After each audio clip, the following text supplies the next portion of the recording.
Part 1. The Universal Question. From the moment we take our first breath, we encounter suffering. A child's cry pierces the silence of the delivery room. The first sound of human existence is often one of distress. This initial wail announces not just a new life, but a new participant in humanity's most enduring mystery, the experience of pain. Think about your own life for a moment. Perhaps you remember the sharp sting of a scraped knee in childhood, the hollow ache of watching a beloved pet grow old and fade away, or the crushing weight of realizing that someone you trusted had betrayed you. Maybe it was a phone call that changed everything. News of an accident, a diagnosis, a death that split your world into before and after. Or perhaps it was something quieter but no less profound. The gradual recognition that your dreams might not unfold as you had imagined, that the person you married had become a stranger, or that despite all your achievements, a persistent emptiness gnawed at your soul. This is the human condition. We are born into joy and sorrow intermingled, into a world where beauty and brutality coexist, where our capacity for love makes us equally vulnerable to loss. A lover's heartbreak can feel like physical death. The loss of those we hold dear can shake the very foundations of our reality. Financial ruin can strip away not just our security, but our sense of identity. Illness reminds us that our bodies, these vessels we inhabit so intimately, are fragile and temporary. Betrayal teaches us that even our closest relationships carry the seeds of profound disappointment. Yet here we are, generation after generation, not just surviving these experiences, but somehow finding ways to thrive despite them, or perhaps because of them. Suffering, it seems, is perhaps the most universal human experience, transcending culture, time, and belief. The tears shed in ancient Mesopotamia taste the same as those cried in modern Manhattan. The grief of a mother in medieval Europe echoes in the heart of a father in contemporary Tokyo. The existential questions that kept philosophers awake in ancient Athens still rob students of sleep in universities across the world today. But why? Why must consciousness, this remarkable gift that allows us to appreciate beauty, create art, love deeply, and contemplate the infinite, why must it come packaged with such capacity for anguish? We spend much of our lives asking, why? Why must we suffer? Why do good people endure terrible fates, while others seem to glide through life untouched by major tragedy? Why does the universe appear indifferent to our pain? Why, if there is a benevolent force governing reality, does that force permit such widespread anguish? These questions have haunted humanity since we first developed the cognitive capacity to ask them. They appear in our earliest written records, in the Epic of Gilgamesh, in the Book of Job, in ancient Greek tragedies. They echo through the corridors of every hospital, every funeral home, every counseling office. They whisper in the quiet hours before dawn when we lie awake, wondering if our struggles have any meaning at all. Some have attempted to answer these questions by denying their premise. Suffering is an illusion, they claim, or pain is just another form of pleasure we haven't learned to appreciate. Others have tried to minimize the question itself. Suffering isn't really that important, they suggest. Focus on the positive instead. But these responses, however well-intentioned, seem to miss something essential about the human experience. They ask us to pretend that a fundamental aspect of our reality simply doesn't matter. Still others have concluded that suffering's existence proves life itself is meaningless, that we are cosmic accidents doomed to brief, painful existences in an indifferent universe. This perspective, while understandable, seems to ignore the equally undeniable human capacity for joy, creativity, love, and transcendence that somehow flourishes alongside our capacity for pain. What if there's another way to approach this eternal question? What if, instead of trying to explain away suffering or surrender to despair because of it, we could learn to understand its role in the grand architecture of human existence? What if suffering isn't just something that happens to us, but something that shapes us in ways we're only beginning to comprehend? Today, we'll explore this profound question through three extraordinary minds separated by centuries, yet united in their deep understanding of human pain and its mysterious purposes. We'll journey across time and cultures, from ancient India to the declining Roman Empire to the birth of modern psychology, guided by thinkers who didn't just theorize about suffering but lived it, wrestled with it, and ultimately transformed their understanding of what it means to be human because of it. First, we'll encounter the Buddha, Siddhartha Gautama, who founded one of the world's great spiritual traditions after a profound encounter with human suffering in all its forms. Born into luxury and protection, he could have remained insulated from life's harsher realities. Instead, he chose to face them directly, and in doing so, discovered insights that have guided millions of people for over 2 millennia. The Buddha's approach to suffering wasn't to deny its reality or minimize its impact, but to understand its origin so completely that he found a path through it. Not around it, but through it. Then we'll explore the wisdom of St. Augustine, whose Christian philosophy shaped Western thought for centuries and continues to influence how we understand a relationship between human nature, divine purpose, and the role of suffering in spiritual development. Augustine lived through the collapse of the Roman Empire, experienced profound personal loss, and struggled with his own inner demons. Yet he came to see suffering not as evidence of cosmic cruelty, but as a mysterious form of divine pedagogy, a harsh teacher, perhaps, but a teacher nonetheless. Finally, we'll delve into the insights of Carl Jung, whose psychological revelations revolutionized our understanding of the human psyche in the 20th century. Jung approached suffering not primarily as a spiritual or philosophical problem, but as a psychological necessity, a crucial component in the process by which we become whole, integrated human beings. His work suggests that our attempts to avoid or eliminate suffering often create more suffering, while learning to engage with it consciously can be profoundly transformative. These 3 figures, a prince who became a sage, a sinner who became a saint, and a doctor who became a pioneer of the human soul, approach the question of suffering from radically different cultural and historical contexts. Yet they converge on insights that seem to transcend their particular circumstances and speak to something universal about the human condition. What if pain has a purpose we're only beginning to understand? What if our suffering, rather than being evidence that something has gone wrong with existence, is actually evidence that something is going exactly as it should, not because we deserve pain, but because we are beings capable of growth, transformation, and transcendence in ways that might not be possible without it? This isn't about romanticizing suffering or suggesting that we should seek out pain, nor is it about minimizing the very real agony that accompanies loss, trauma, and tragedy.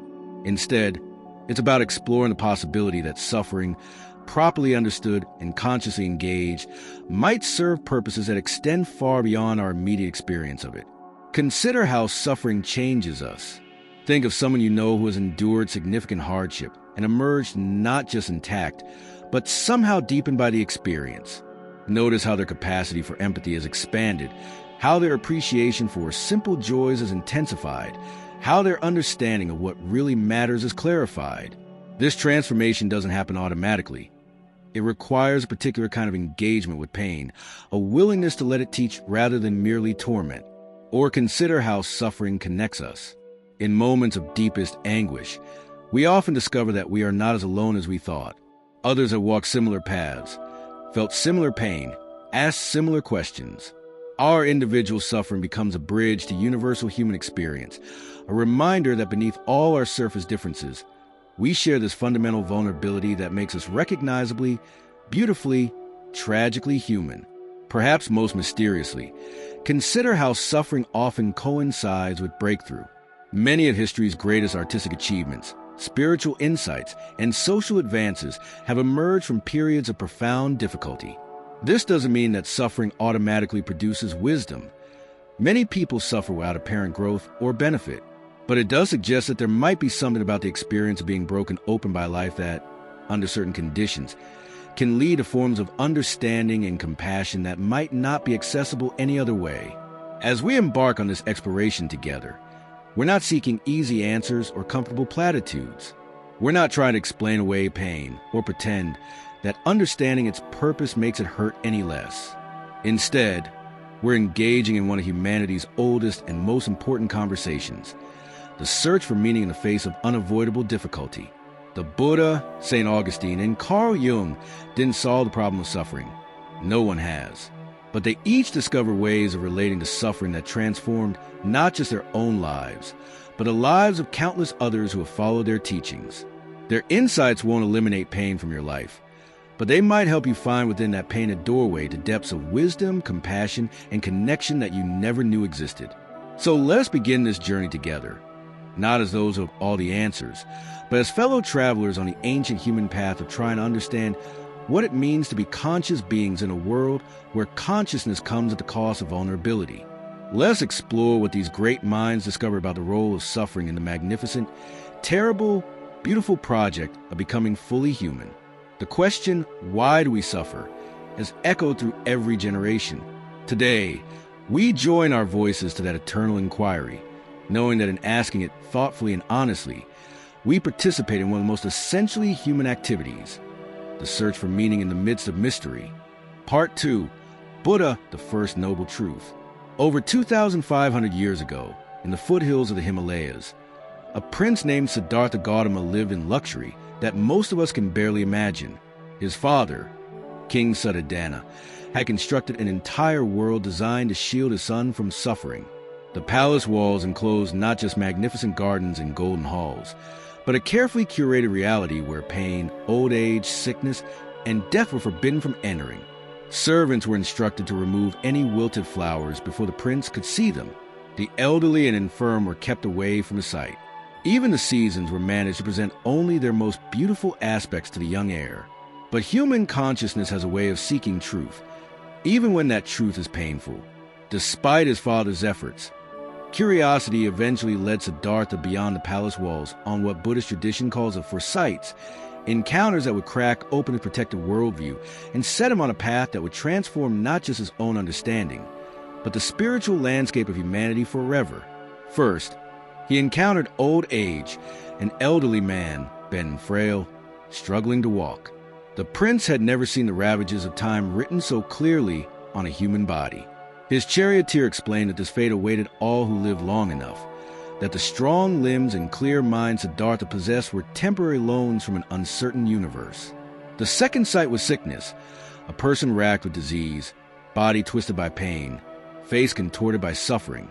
Again, his charioteer confirmed that illness could strike anyone, anywhere, without warning or justification. The third sight was death itself. A corpse being carried to cremation, the absolute stillness that awaits all the bustling activity of human life. These three encounters shattered Siddhartha's naive assumptions about existence. But it was the fourth sight that planted the seed of possibility, a wandering ascetic, poor in material possessions but radiating a peace that the prince, despite all his wealth and comfort, had never known.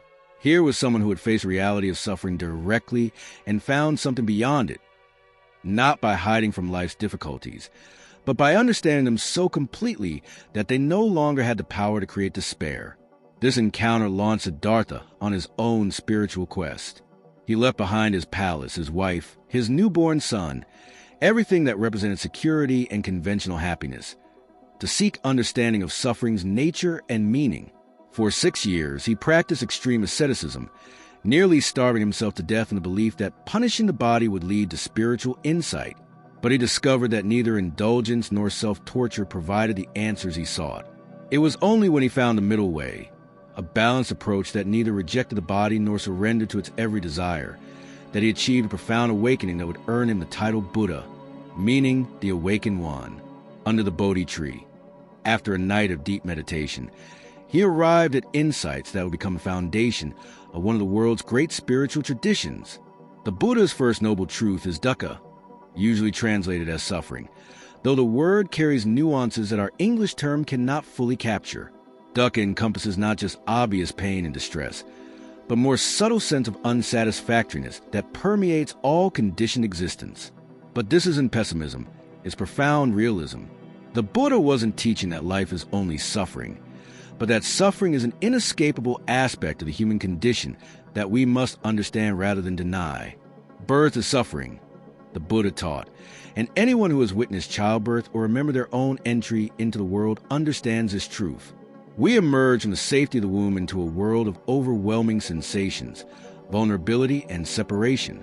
The very process of becoming an individual self involves a kind of primordial trauma, the loss of the oceanic unity we experienced before consciousness crystallized into the distinct sense of I and other. Aging is suffering. Our bodies, which once felt limitless in their potential, gradually reveal their constraints. The athlete discovers that their muscles no longer respond as quickly as their will demands. The scholar finds that memory, once sharp and reliable, becomes clouded and uncertain. We watch our physical capabilities diminish, often long before our desires and aspirations have correspondingly adjusted. The face in the mirror becomes a stranger, lined, weathered, bearing witness to decades of joy and sorrow that have carved themselves into our very flesh. Illness is suffering. Disease strikes seemingly at random, transforming our most basic assumptions about our bodies and our futures. A routine medical exam delivers news that splits life into before and after. Chronic conditions become unwelcome companions that influence every decision, every plan, every moment of apparent health. Even minor ailments remind us of our fundamental fragility, the thin membrane that separates wellness from disease, vitality from decline. Death is suffering, not just our own eventual mortality, but the deaths of everyone we love. We form deep attachments to people whose existence is as temporary as our own. Parents die, leaving adult children feeling suddenly orphaned in the world. Children die, inverting the natural order and creating grief so profound it seems to violate the basic structure of reality. Friends, partners, mentors, pets, all the relationships that give life meaning are also potential sources of devastating loss. But the Buddha's insight went deeper than these obvious forms of suffering. Even our joys contain the seeds of pain because we know they will end.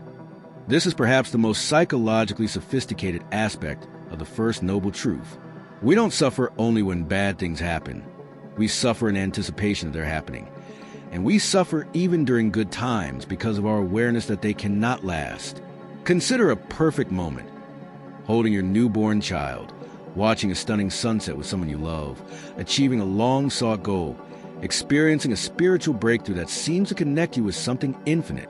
Even as we savor these experiences, a part of us knows they are fleeting. The baby will grow up and develop their own independent life. The sun will set and clouds may obscure tomorrow's sky. The achievement will become yesterday's news, replaced by new challenges and desires. The spiritual high will fade, leaving us once again in ordinary consciousness, perhaps even more acutely aware of what we have temporarily lost. We suffer when we don't get what we want, and we suffer when we lose what we have. This captures a fundamental bind of human existence. Desire creates suffering through its very nature. When unfulfilled, it torments us with sense of lack. When fulfilled, it creates new desires or the fear of loss. The businessman works 60-hour weeks suffering from the stress of pursuing success, then achieves wealth only to discover new forms of suffering. The fear of losing what is gained, the isolation that often accompanies material success, the realization that money has not solved his deeper existential questions. But Buddha went even deeper, identifying 3 distinct types of suffering that together constitute the full spectrum of human dissatisfaction.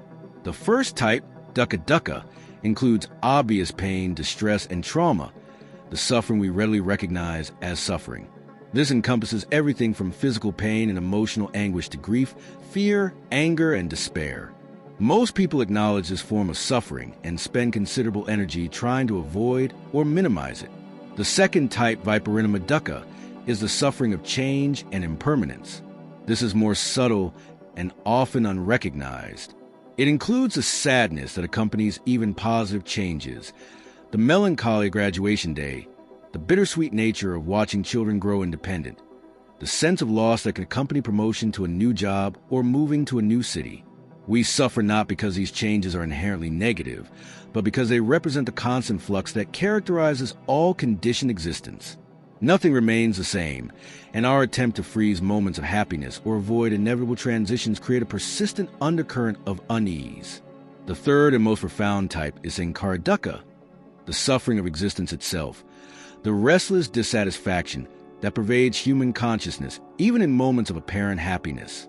This is the vague but persistent sense that something is missing, that life is somehow not quite what it should be, that beneath all our activities and achievements lies a fundamental incompleteness. It's the existential anxiety that can surface even during periods of success and contentment, the nagging question of whether any of our pursuits truly matter, the sense of being a stranger to ourselves despite intimate familiarity with our own thoughts and feelings.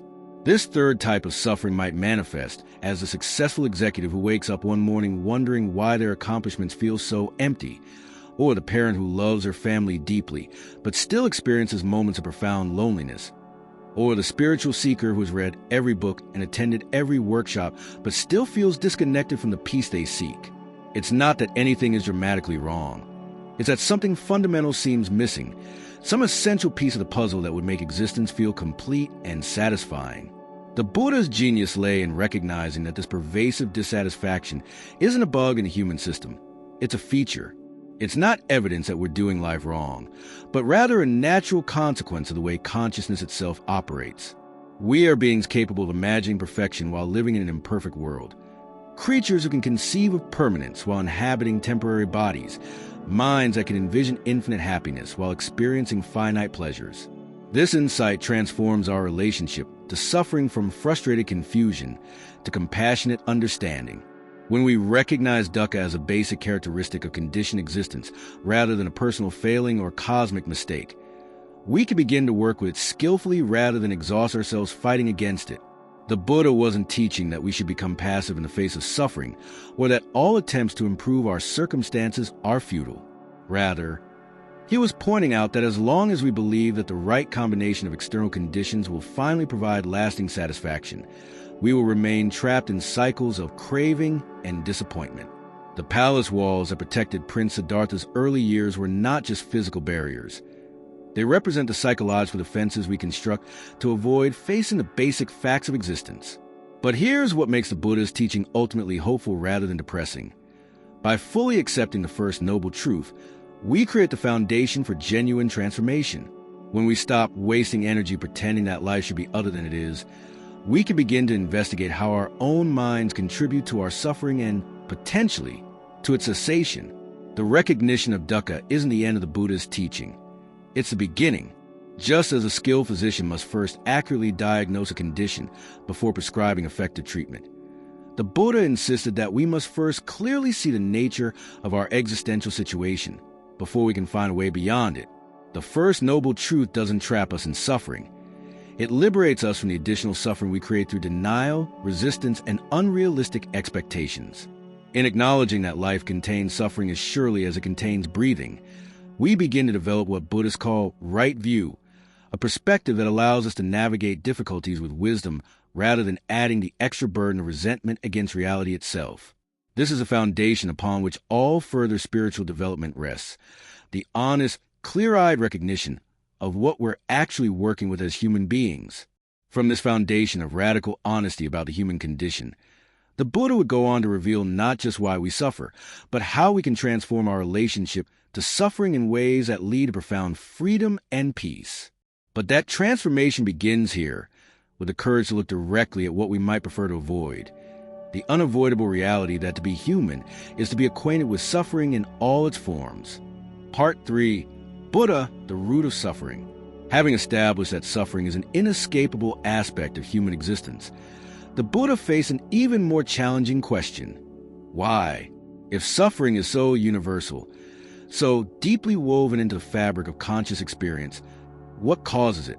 Is it simply the random cruelty of an indifferent universe? Are we victims of forces beyond our control? Or is there something more fundamental at work? Something within the very structure of how we experience reality? The second noble truth reveals suffering's origin, and in doing so, offers one of the most psychologically sophisticated insights in human history. The Buddha identified the root cause not in external circumstances, but in something much closer to home. Tanha, usually translated as craving or thirst, a metaphor that captures the desperate, consuming quality of human desire. But this isn't simply about wanting things. We all have needs, preferences, and goals, and the Buddha wasn't advocating for a life of complete passivity. Tanha refers to something more specific and more insidious. The compulsive reaching for experiences, objects, states of being, or identities that we believe will finally provide lasting satisfaction. It's the quality of mind that treats temporary phenomena as if they could provide permanent fulfillment. Think about the last time you desperately wanted something. Perhaps a relationship, a job, a possession, or even a spiritual experience. Remember the quality of that wanting, how it occupied your thoughts, shaped your actions, colored your perception of everything else in your life. Notice how the wanting itself created a sense of incompleteness, a feeling that your current experience was somehow inadequate until this desire was fulfilled. This is tanha in action, not the simple preference for one thing over another, but the deep conviction that your happiness depends on getting what you want. The Buddha identified 3 specific types of craving that fuel the cycle of suffering. The first is kama tanha, craving for sensual pleasures. This includes not just sexual desire, but the entire range of experiences we seek through our senses. Delicious food, beautiful sights, pleasant sounds, comfortable textures, agreeable smells. There's nothing inherently wrong with enjoying sensory experience. The problem arises when we become convinced that the next meal, the next purchase, the next vacation, the next sexual encounter will provide a satisfaction that somehow transcends the temporary nature of all sensory experience. Watch how this type of craving operates in your own life. You enjoy a wonderful meal, and for a moment, all seems right with the world. But within hours, you're hungry again. You buy something you wanted for months, experience a brief surge of satisfaction, then find your attention turning to the next thing you don't have. You fall in love, convinced that this relationship will finally fill the emptiness you've carried, only to discover that even the deepest love cannot eliminate the fundamental sense of incompleteness that drove you to seek it in the first place. The second type is bhava tanha, craving for existence or becoming. This is a desire to be someone, to achieve a particular identity or status, to become something different from what you currently are. It manifests as a relentless pursuit of success, recognition, spiritual advancement, or any form of self-improvement that promises to transform you into someone finally worthy of happiness. The graduate student convinced that their PhD will make them feel complete. The spiritual seeker certain that the next level of enlightenment will end their suffering. The entrepreneur believing that financial success will validate their worth. This craving for becoming creates what we might call the grass is always greener syndrome, the persistent belief that some future version of ourselves will be capable of the happiness that our current self cannot access. We live in a perpetual state of becoming, always en route to a destination where satisfaction supposedly awaits, never quite arriving because each achievement reveals new inadequacies, new goals, new versions of ourselves that we must become. The third type, vibhava tanha, is craving for non-existence or annihilation. This might seem paradoxical. How can a desire to not exist be a form of craving? But the Buddha recognized that sometimes our suffering becomes so intense that we develop a powerful desire to escape existence entirely. This can manifest as suicidal ideation, but more commonly it appears as a desire to escape into unconsciousness, addiction, or any form of oblivion that promises relief from the burden of awareness itself. Even less extreme forms of this craving shape our daily lives. The desire to lose ourselves in entertainment, to numb difficult emotions with substances or compulsive behaviors, to avoid challenging situations that might trigger uncomfortable feelings. The workaholic who stays busy to avoid confronting their inner emptiness. The person who binge watches television series to escape the anxiety of their actual life. The spiritual bypasser who uses meditation or positive thinking to avoid dealing with psychological wounds that need attention. We suffer because we constantly reach for things that cannot permanently satisfy us. This creates what the Buddha called samsara, the endless cycle of craving, temporary satisfaction, renewed craving, and inevitable disappointment. We cling to pleasure, desperately trying to extend moments of happiness beyond their natural duration. We cling to people, attempting to freeze relationships in states of perfect harmony that cannot be sustained in a world of constant change. We cling to our very sense of self, the stories we tell about who we are, the identities we've constructed, the personality traits we consider essential to our being. And this clinging becomes our prison. Imagine holding water in your cupped hands. The tighter you squeeze, the faster it escapes through your fingers. This is how Buddha understood human attachment. Our desperate attempts to grasp permanent happiness in an impermanent world create an endless cycle of disappointment and pain. The very effort to secure what cannot be secured becomes the source of our suffering. Consider how this dynamic plays out in relationships. You meet someone who makes you feel complete, alive, understood in ways you never imagined possible. Naturally, you want to preserve this feeling forever. But relationships, like everything else, exists in a realm of constant change. People grow, circumstances shift, feelings evolve. The tighter you try to hold on to the exact quality of connection you initially experienced, the more you interfere with the natural flow of intimacy. Your partner begins to feel more like a possession than a person, and the very effort to maintain permanent happiness through the relationship begins to destroy what you're trying to preserve, or consider the pursuit of success. You achieve a goal you worked toward for years, perhaps a promotion, artistic recognition, or financial milestone. For a brief moment, you feel the satisfaction you imagined this achievement would provide, but almost immediately, you notice that the sense of completion you expected hasn't materialized. There are new challenges, new competitors, new levels to reach. The achievement, which seems so solid and permanent from a distance, reveals itself to be just another temporary experience in an ongoing stream of change. The Buddha's revolutionary insight was recognizing that this pattern isn't accidental or avoidable. It's built into the very nature of conditioned existence. As long as we seek ultimate satisfaction through temporary phenomena, we will experience the suffering of repeatedly discovering that nothing in the relative world can provide the absolute security we crave. But here lies the truly revolutionary aspect of the second noble truth. Suffering isn't imposed upon us by external forces. It's not the result of cosmic injustice, divine punishment, or random cruelty. It's created by our own minds, by our relationship to reality. The circumstances of our lives certainly influence our experience, but our suffering emerges from how we interpret and respond to those circumstances, specifically from our persistent attempt to find permanent satisfaction through impermanent means. This insight might initially seem to add insult to injury. You mean I'm responsible for my own suffering? But actually, it represents the most empowering possible diagnosis. If suffering were caused by external forces beyond our control, we would be permanent victims with no hope of genuine relief.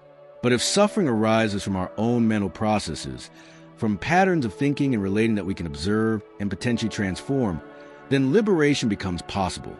The Buddha discovered that craving operates through a specific mechanism he called dependent origination, a 12-link chain of causation that shows how ignorance leads to mental formations, which lead to consciousness, which leads to name and form, and so on, ultimately culminating in suffering.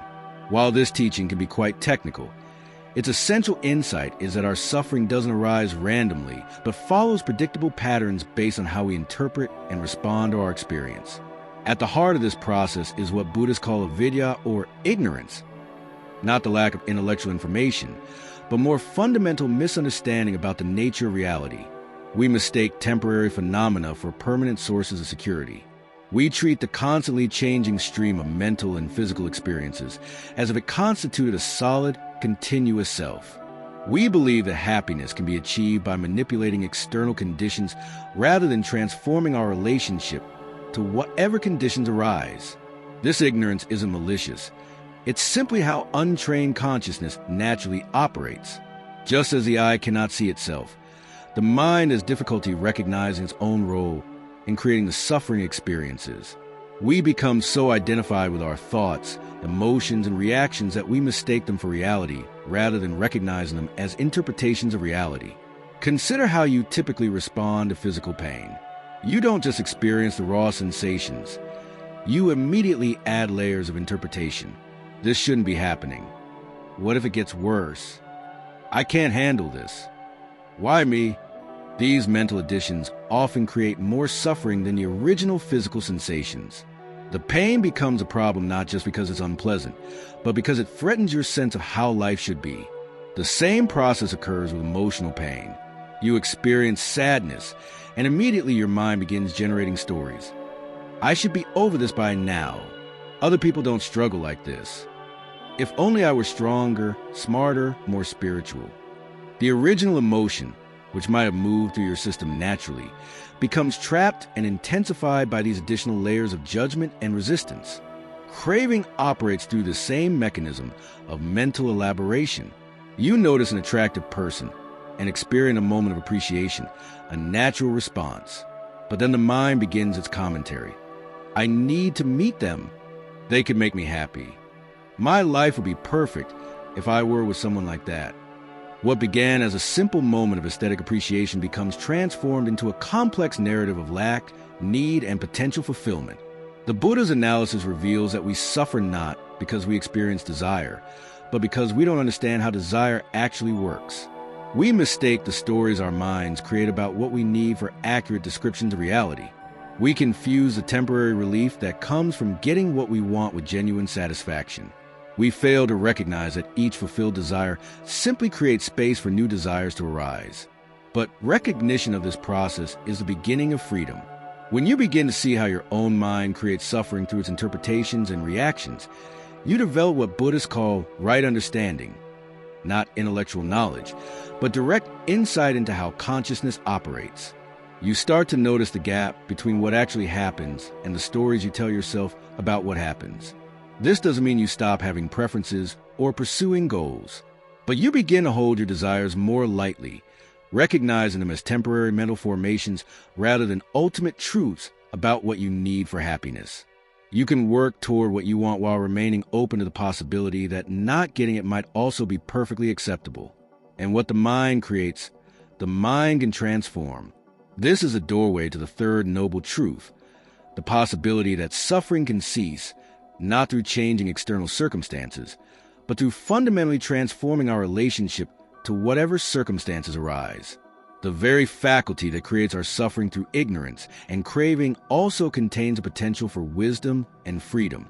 The recognition that we are not victims of forces beyond our control, but participants in patterns we can learn to recognize and transform, opens a possibility for a completely different way of being human, one based on understanding rather than craving, acceptance rather than resistance, wisdom rather than the endless pursuit of what can never truly satisfy. Part 4. St. Augustine, the Fallen Nature. 1,000 years after Buddha sat beneath the Bodhi tree contemplating the nature of human suffering, in the bustling port city of Hippo Regius on the North African coast, another great mind wrestled with the same eternal questions, but from a radically different perspective. Aurelius Augustinus, known to history as St. Augustine, would approach the mystery of human pain to the lens of Christian faith, yet arrive at insights that were equally profound and surprisingly complementary to the Buddha's ancient wisdom. Augustine's journey to understanding suffering was deeply personal, carved from the raw material of his own tormented life. Born in 354 CE to a Christian mother and a pagan father, he spent his youth in what he would later describe as moral chaos, pursuing pleasure with desperate intensity, fathering a child out of wedlock, cycling through philosophical systems and religious cults, always seeking but never finding the peace that seemed to elude him like a mirage in the desert. Unlike the Buddha, who began his spiritual journey from a position of material comfort and protection, Augustine's path to wisdom was marked by internal warfare. He was a man divided against himself. Intellectually convinced of moral truths he seemed powerless to live by. "I was held back by mere trifles," he wrote in his Confessions, "by vanities of vanities, my ancient mistresses. They plucked at my fleshly garment and whispered softly, 'Do you cast us off?' They asked, 'From this moment shall we no more be with you forever?'" This internal conflict, knowing what was right but feeling unable to choose it, gave Augustine a unique perspective on human suffering. He saw it not primarily as a philosophical problem to be solved through correct understanding, as Buddha had approached it, but as an existential crisis rooted in the very structure of human nature itself. Where Buddha diagnosed suffering as arising from ignorance and craving, Augustine identified it as the inevitable result of humanity's separation from its true source and destiny. Augustine saw suffering as intimately connected to what Christians call the fall, the primordial rupture between humanity and God that marked the beginning of human history as we know it. In his understanding, we were originally created for perfect union with the divine, designed to find our deepest fulfillment in relationship with our Creator. But through the misuse of free will, humanity chose to pursue independence from God, to become like gods ourselves, knowing good and evil through our own autonomous judgment rather than trusting in divine wisdom. This choice, Augustine argued, fundamentally altered human nature. We didn't simply make a bad decision that could be corrected through better information or stronger willpower. We experienced what he called a fall that affected the very core of our being, leaving us with what he termed concupiscence, a disordered orientation of our loves and desires that makes us constantly reach for finite things as if they could provide the infinite satisfaction we truly crave. This creates what Augustine called restlessness, a deep, abiding dissatisfaction that no earthly pleasure can heal. It's not simply that we want things we can't have, or that we lose things we love, though both of these certainly contribute to our pain. More fundamentally, Augustine recognized that even when we get what we think we want, even when life appears to be going exactly as we planned, there remains within us an inexplicable sense that something essential is missing. Consider the successful person who has achieved everything they dreamed of: wealth, recognition, loving relationships, good health, yet finds themselves lying awake at 3 a.m. wondering why none of it feels like enough. Or the parent who loves their children deeply, finds meaning in their work, enjoys friendships and creative pursuits, yet still experiences moments of profound loneliness that seem to come from nowhere and respond to no remedy. This is an ingratitude or psychological dysfunction. It's what Augustine would recognize as the natural condition of a being created for infinity, but confined to finite experience. "You have made us for yourself, O Lord," Augustine wrote in one of the most famous passages in Christian literature, "and our hearts are restless until they rest in you." This wasn't merely poetic language or pious sentiment. It was Augustine's diagnosis of the human condition based on rigorous self-examination and philosophical reflection. He was describing what he saw as a fundamental mismatch between human beings' infinite capacity for love and desire and the finite nature of everything available to us in this world. Unlike Buddha, who saw suffering as something we create through our misunderstanding of reality, Augustine understood it as something built into the very fabric of fallen existence. We don't suffer primarily because we cling to impermanent things, though that certainly adds to our pain. We suffer because we are beings made for perfect love, trying to find satisfaction in an imperfect world. Creatures designed for eternity, attempting to build meaning from temporal experiences. This perspective might seem to make Augustine more pessimistic than Buddha. After all, Buddha offered a path to the complete cessation of suffering through enlightenment, while Augustine seemed to suggest that restlessness is simply our lot in this life. But Augustine's analysis led to a different kind of hope. If our suffering stems from separation from God, then reunion with God offers a possibility of healing not just our symptoms, but the underlying condition that creates them. For Augustine, suffering isn't random. It's a compass pointing us toward our deepest need, our need for divine. Every disappointment, every loss, every moment of existential emptiness serves as a reminder that we are not home yet, that we are looking for love in the wrong places, that our hearts are oriented towards something greater than anything this world can provide. This doesn't mean Augustine viewed all suffering as good or deserved. He lived through the sack of Rome, witnessed plague and war, ministered to people experiencing devastating losses.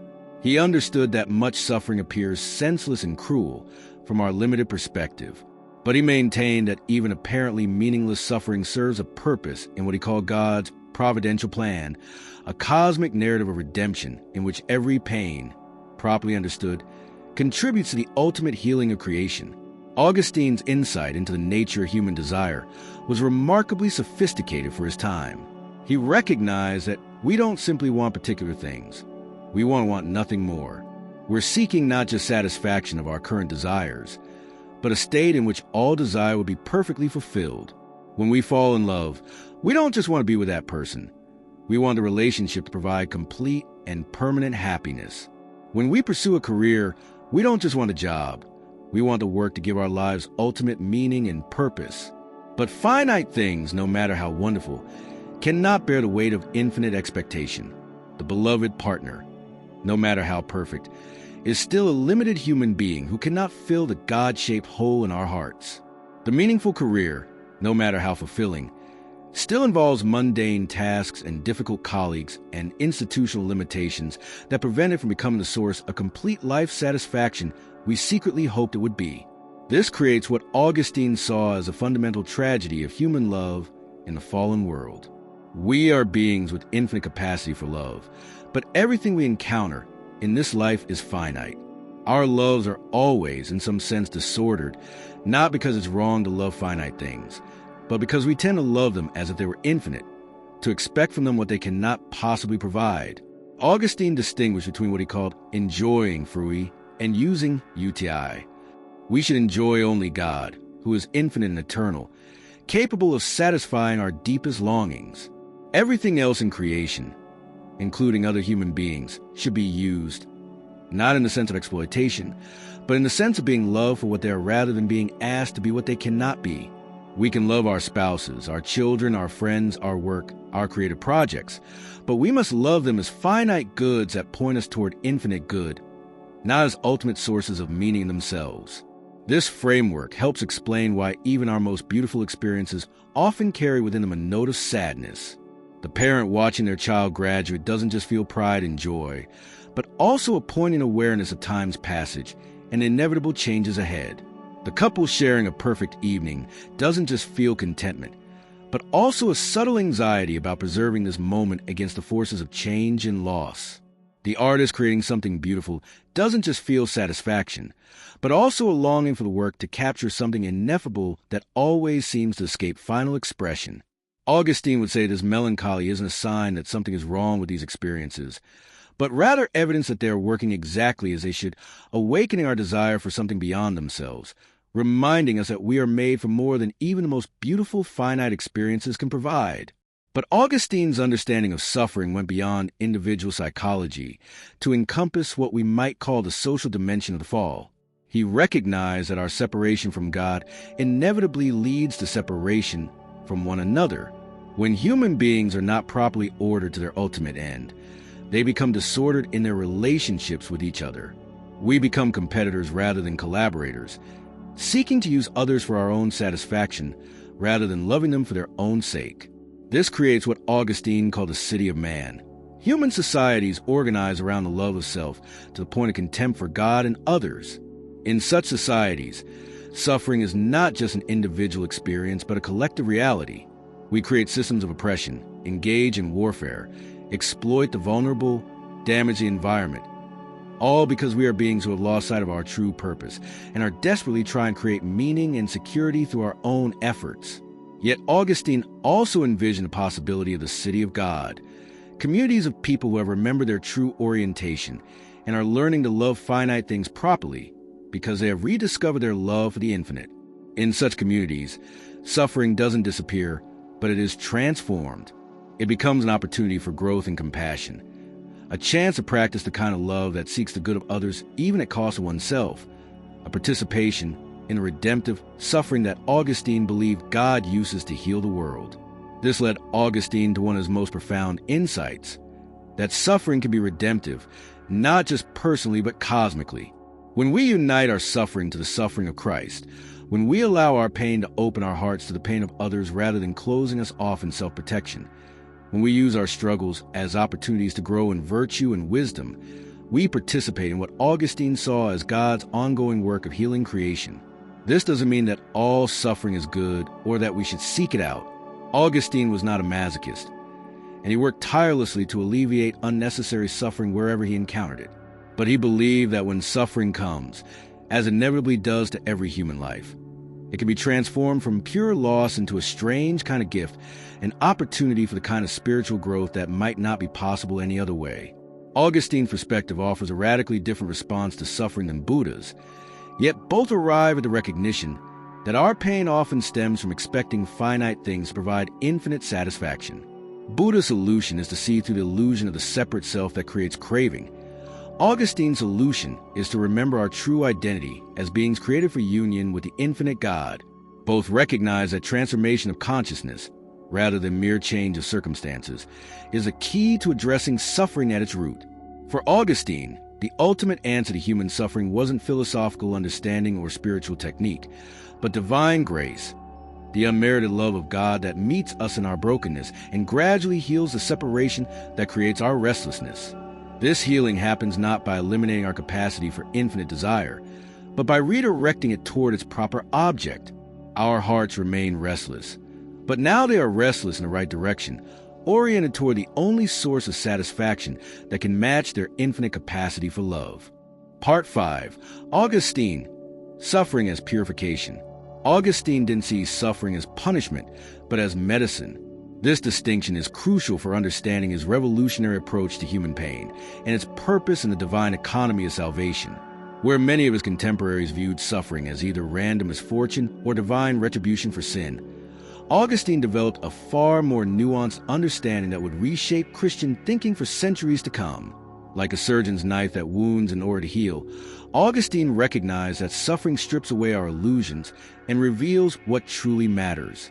But this metaphor, while helpful, barely captures the depth of his insight. Augustine understood that fallen human beings are naturally inclined towards self-deception. We tell ourselves stories about what will make us happy, what we truly need, what kind of people we are. We construct elaborate defenses against uncomfortable truths about our own limitations, mortality, and dependence. We live, in many ways, in a world of pleasant fictions that protect us from the stark realities of our condition. Suffering has a unique power to cut through these protective illusions with surgical precision. When the comfortable structures of our lives are shaken by illness, loss, failure, or betrayal, we are suddenly forced to confront aspects of reality we had successfully avoided. The successful executive who suffers a heart attack at 45 can no longer pretend that health is guaranteed or that career achievement is the ultimate measure of a life well lived. The parent who loses a child discovers that all their careful planning and protection cannot shield their loved ones from a fundamental vulnerability that characterizes human existence. This process of disillusionment, while painful, Augustine saw as fundamentally therapeutic. Just as physical pain alerts us to problems in our bodies that need attention, spiritual and emotional suffering alerts us to disorders in our souls that require healing. The person who has never experienced significant loss may continue to live under the illusion that finite things can provide ultimate security. The person who has never failed dramatically may persist in believing that human willpower and intelligence are sufficient to navigate life's complexities. The person who has never been deeply hurt by someone they trusted may maintain naive assumptions about human nature that leave them unprepared for the moral complexities they will inevitably encounter. Augustine's insight was that these illusions, while temporarily comforting, ultimately prevent us from living in right relationship with reality, and therefore prevent us from finding the genuine peace and joy that come from aligning our lives with truth. Suffering, by forcing us to confront uncomfortable realities, actually serves as a form of divine pedagogy, teaching us lessons we would never learn voluntarily but desperately need to understand. Consider how suffering humbles our pride. Augustine recognized pride, the desire to be autonomous, self-sufficient, independent of God and others, as the root of human fallenness. Pride convinces us that we are the centers of our own universes, that our perspectives are ultimate, that our desires should take precedence over all other considerations. This prideful self-centeredness creates not only spiritual blindness, but also practical difficulties in our relationships and endeavors. Suffering has a unique power to reveal the limitations of human autonomy. The person who prides themselves on their intelligence discovers that there are problems no amount of analysis can solve. The person who values their strength finds themselves helpless in the face of forces beyond their control. The person who believes they are basically good confronts their capacity for selfishness, cruelty, or cowardice in moments of pressure. These humbling experiences, while painful to the ego, Augustine saw as essential for spiritual growth because they create openings for grace. When we realize we cannot save ourselves from mortality, from moral failure, from the fundamental limitations of human existence, we become capable of receiving help. The proud person cannot be taught because they already know everything, cannot be healed because they don't believe they're sick, cannot be saved because they don't think they need saving. Suffering, by revealing our actual condition rather than our imagined condition, makes us capable of receiving the divine assistance that Augustine believed was always available but often refused by human pride. This process deepens our compassion in ways that intellectual understanding alone never could. Augustine observed that people who lived relatively easy lives, while they may intellectually acknowledge that others suffer, often lack the profound empathy that comes from having walked through the valley of shadows themselves. They may be kind and well-intentioned, but their kindness has a certain abstract quality, lacking the deep understanding that comes from experiential knowledge of pain. The person who is grieved deeply understands grief in others with an immediacy and authenticity that no amount of study or good intentions can provide. The person who has struggled with addiction recognizes the powerlessness and shame in other addicts with a compassion that goes beyond mere sympathy. The person who has faced their own mortality brings a different quality of presence to others who are dying, not the nervous energy of someone trying to fix or deny death, but the calm companionship of someone who has already begun the process of letting go. Augustine's own life provided countless examples of how suffering served as a school of compassion. The death of his unnamed beloved friend in his youth taught him about the reality of loss and the pain of loving finite beings. His struggles with sexual desire and moral weakness gave him profound insight into the human condition, not from the perspective of someone who had easily overcome temptation, but from someone who understood the war between will and desire that rages in every human heart. His responsibilities as Bishop of Hippo during one of the most turbulent periods in human history, as the Roman Empire was collapsing and barbarian tribes were reshaping the known world, taught him about the weight of leadership, the complexity of moral decisions in imperfect circumstances, and the pastoral care required to guide people through times of unprecedented uncertainty and loss. Each of these experiences of suffering, Augustine came to understand, wasn't an obstacle to his spiritual development, but a pathway to it. The pain forced him to develop capacities he might never have cultivated otherwise: patience, humility, trust in divine providence, deep empathy for human weakness, and the ability to find hope in the midst of apparent hopelessness. But Augustine's understanding of suffering as purification went beyond individual transformation to encompass what we might call cosmic redemption.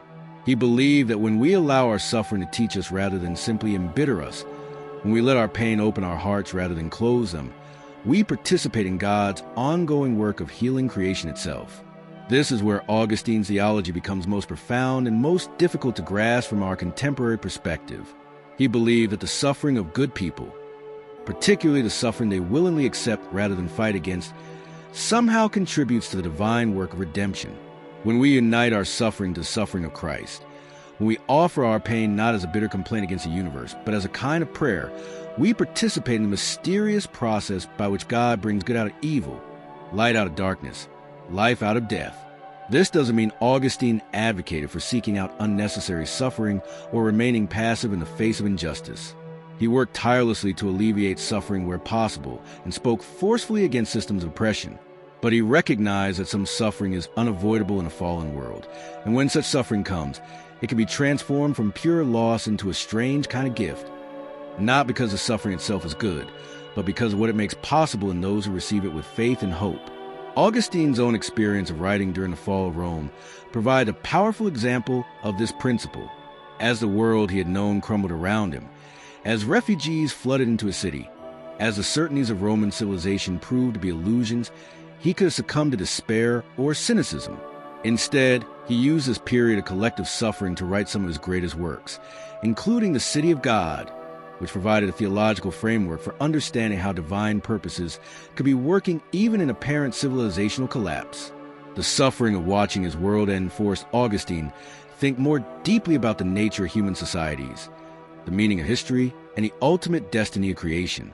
The pain of seeing people he loved enduring hardships beyond their control drove him to develop more nuanced understandings of divine providence and human freedom. The weight of trying to provide pastoral care during impossible circumstances taught him about the sustaining power of grace and the importance of hope that transcends immediate circumstances. This transformative power of suffering, Augustine argued, has a unique ability to break open our self-centeredness and create space for love, love of God, love of others, and ultimately, a love that transcends our individual desires and connects us to something infinitely greater than ourselves. The person who has never experienced significant suffering often remains trapped in what Augustine would call the narrow house of their own concerns. Their love, while genuine, tends to be limited by their inability to imagine perspectives radically different from their own. Suffering expands our capacity for love by forcing us beyond the boundaries of our comfortable assumptions. The parent who loses a child doesn't just grieve their own loss. They suddenly understand the pain of every parent who has ever buried a child. The person who experiences serious illness doesn't just worry about their own mortality. They develop a profound appreciation for the struggles of everyone who lives with chronic pain or disability. The person who faces financial ruin doesn't just fear for their own security. They understand anxiety and shame experienced by everyone who has ever worried about providing for their basic needs. This expansion of empathy, Augustine believed, is not accidental but purposeful. It reflects a fundamental truth that we are not isolated individuals but interconnected beings, created to live in communion with God and one another. Suffering reveals this interconnectedness in ways that pleasure and comfort often cannot. It strips away the illusions of autonomy and self-sufficiency that separate us from others and opens us to the reality of our fundamental dependence and connection. Augustine's understanding of suffering as purification also extended to its role in spiritual formation. He observed that people who had lived relatively easy lives, while they might be kind and morally upright, often lacked the depth of character that comes from having been tested by genuine difficulty. Like metal that has never been put through fire, their virtues might appear impressive, but prove brittle when subjected to real pressure. Suffering, by contrast, has the power to forge virtues that are genuine and lasting. Patience developed through enduring real hardship is different from patience that has never been tested. Faith maintained through genuine doubt and darkness is different from faith that has only known certainty and light. Hope cultivated in the midst of apparent hopelessness is different from optimism that has never encountered serious obstacles. This process of character formation through suffering, Augustine argued, prepares us not just for this life, but for eternal life.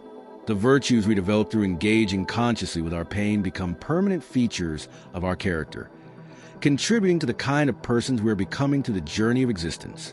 In this sense, suffering serves as a form of spiritual education, teaching us lessons that will serve us not just temporarily, but ultimately. Augustine's vision of suffering as purification offers a profound alternative to both the denial of pain's reality and the despair that can come from seeing pain as meaningless. It suggests that our suffering, properly understood and consciously engaged, can become one of the most powerful forces for transformation available to human beings, not because pain itself is good, but because of the profound spiritual and moral growth it makes possible for those who are willing to learn from it rather than simply be diminished by it.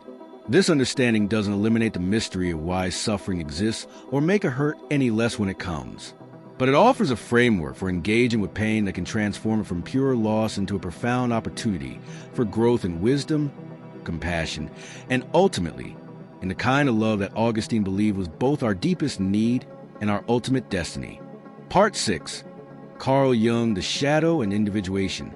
Fast forward to the early 20th century, where Swiss psychiatrist Carl Gustav Jung brought a revolutionary psychological lens to humanity's oldest questions about suffering and meaning.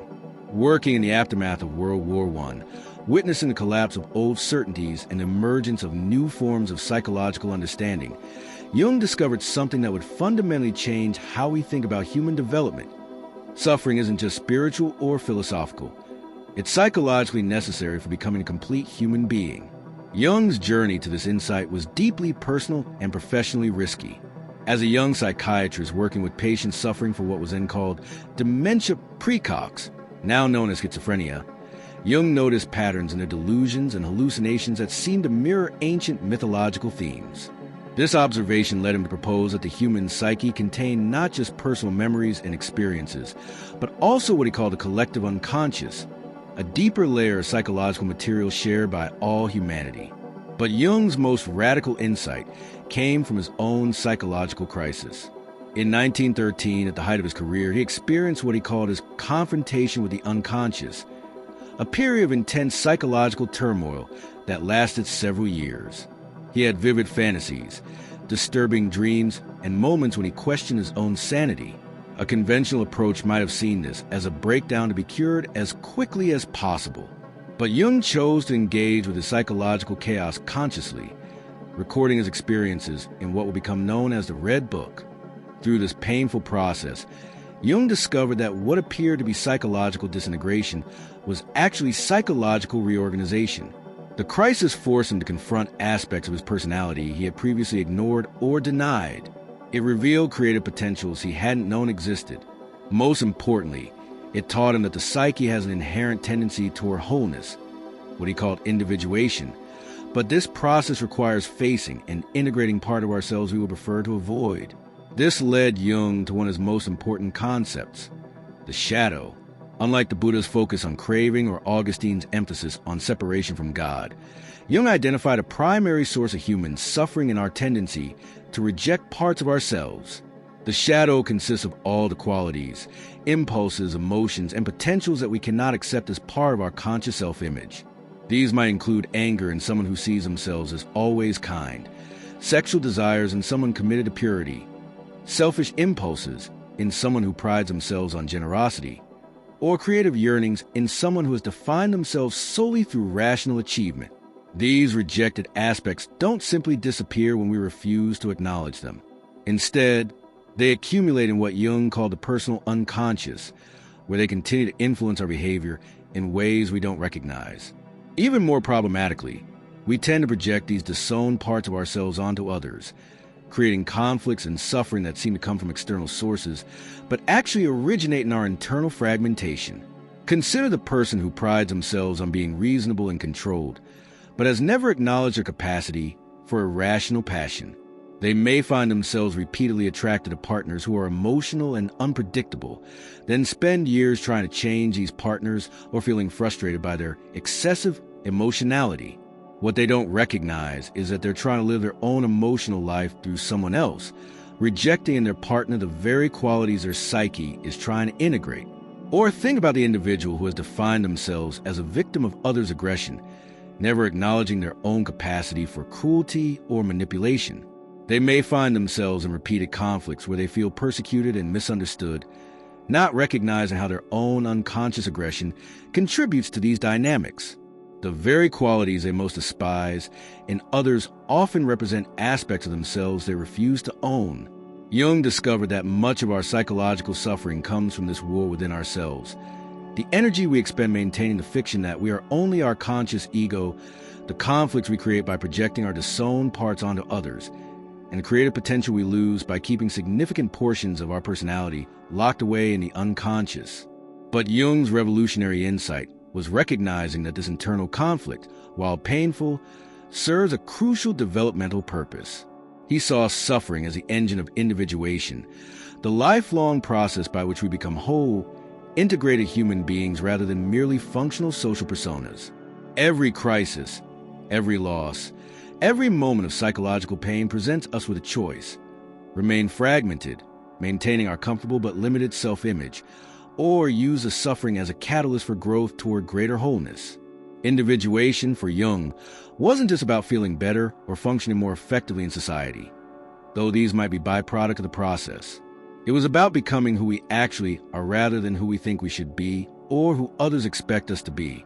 This requires integrating not just our positive qualities, but also our shadow, not just our strengths, but also our limitations, not just our conscious preferences, but also our unconscious potentials. The process is inherently difficult because it requires us to expand our self-concept to include aspects of ourselves that may challenge everything we believed about our identity. The person who has always seen themselves as weak may need to integrate their capacity for power and leadership. The person who has defined themselves through helping others may need to acknowledge their own needs and limitations.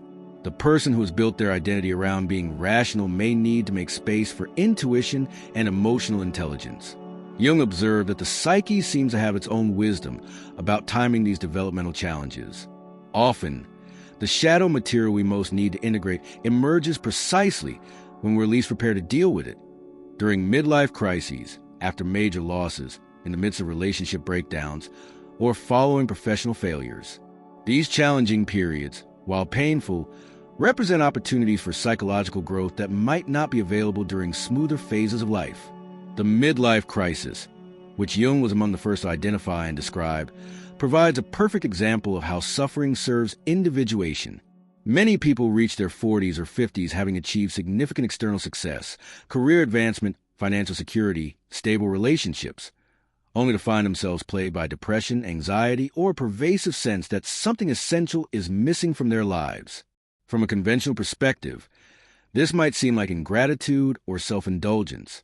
After all, these individuals have what many people want. But Jung understood that the midlife crisis often represents the psyche's demand for a more complete expression of the personality. The person who has spent decades developing their professional competence may suddenly feel called to explore their artistic potential. The individual who has devoted themselves to caring for others may experience an urgent need to focus on their own development. The person who has lived a highly structured, responsible life may feel drawn to adventure and spontaneity. These emerging impulses often conflict with the person's established identity and lifestyle, creating significant psychological tension. They may feel guilty about their changing priorities, confused about desires they've never experienced before, or terrified about disrupting the stability they've worked so hard to create. But Jung saw these uncomfortable feelings as signs of healthy psychological development, rather than problems to be eliminated. The same principle applies to other forms of suffering. Depression, rather than being merely a disorder to be cured, might represent the psyche's attempt to slow down a person who has been running from important psychological material. Anxiety might signal that the ego's control strategies are no longer adequate for challenges the person faces, requiring development of new capacities for trust and surrender. Relationship conflicts might reveal projections that need to be withdrawn and shadow material that needs to be integrated. Jung was careful to distinguish between suffering that serves individuation and suffering that merely perpetuates unconsciousness. Not all pain leads to growth. Some people remain stuck in repetitive patterns of suffering without learning from their experiences. The key difference lies in consciousness. Whether we engage with our difficulties as opportunities for self-understanding or simply endure them as meaningless afflictions. Conscious suffering, in Jung's understanding, involves several crucial elements. First, it requires taking responsibility for our role in creating our difficulties rather than remaining victims of external circumstances. This doesn't mean blaming ourselves for everything that happens, but recognizing how our unconscious patterns, projections, and unintegrated shadow material contribute to our experiences. Second, it involves curiosity about the meaning and purpose of our suffering. Instead of asking only, how can I make this stop, we also ask, what is this experience trying to teach me? And what aspect of myself might I be avoiding that this difficulty is forcing me to confront? This shift from pure pain avoidance to meaning-seeking transforms suffering from something that happens to us into something we participate in consciously.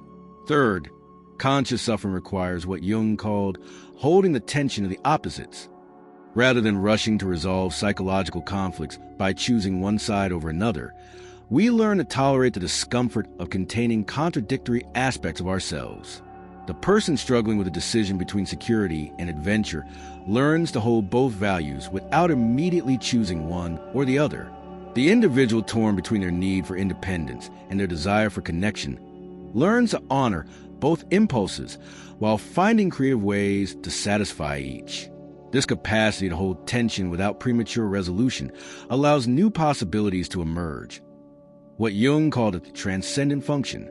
When we can contain psychological opposites long enough, the psyche often generates creative solutions that honor both sides of the conflict while moving us to a new level of integration. Jung's understanding of individuation also emphasized the importance of what he called active imagination, conscious engagement with unconscious material through dreams, fantasies, artistic expression, and other forms of symbolic communication. Rather than dismissing difficult emotions or disturbing dreams as meaningless, we can engage with them as messages from parts of ourselves that need attention. The person experiencing recurring nightmares might explore what aspect of their personality these dream figures represent. The individual feeling inexplicably drawn to certain artistic images might investigate what these symbols reveal about unlived aspects of their potential. The person struggling with compulsive behaviors might examine what needs these behaviors are attempting to meet, however dysfunctionally. This process requires what Jung called moral courage, the willingness to face aspects of ourselves that may be uncomfortable, socially unacceptable, or threatening to our established self-image. It means acknowledging our capacity for jealousy, greed, cruelty, or other qualities we prefer not to own. But Jung discovered that when we can consciously integrate these shadow aspects rather than projecting them onto others, we not only reduce our external conflicts, but also gain access to the energy and creativity that have been locked up in maintaining our psychological defenses. The goal of individuation isn't perfection. Jung was deeply suspicious of people who claimed to have eliminated their psychological difficulties. Rather, the goal is wholeness, becoming conscious of and learn to work with all aspects of our personality, both light and shadow, both rational and irrational, both individual and collective. This process, Jung recognized, is never complete. Individuation is a lifelong journey rather than a destination, with new challenges and opportunities for integration emerging at every stage of development. Each crisis, each loss, Each moment of psychological pain offers another chance to become more fully ourselves, to integrate previously unconscious material, to move closer to the totality of what we have the potential to become. Jung's vision of suffering as psychologically necessary doesn't minimize its reality or suggest we should seek it out, but it offers a framework for working with difficulties that transforms them from purely destructive experiences into opportunities for the kind of psychological growth that might not be possible any other way. In Jung's understanding, the very experiences that threaten to break us apart can become the catalysts that help us discover who we really are beneath all our defensive strategies and social masks. Part 7. Jung, the necessary descent. Jung understood that authentic growth requires descent.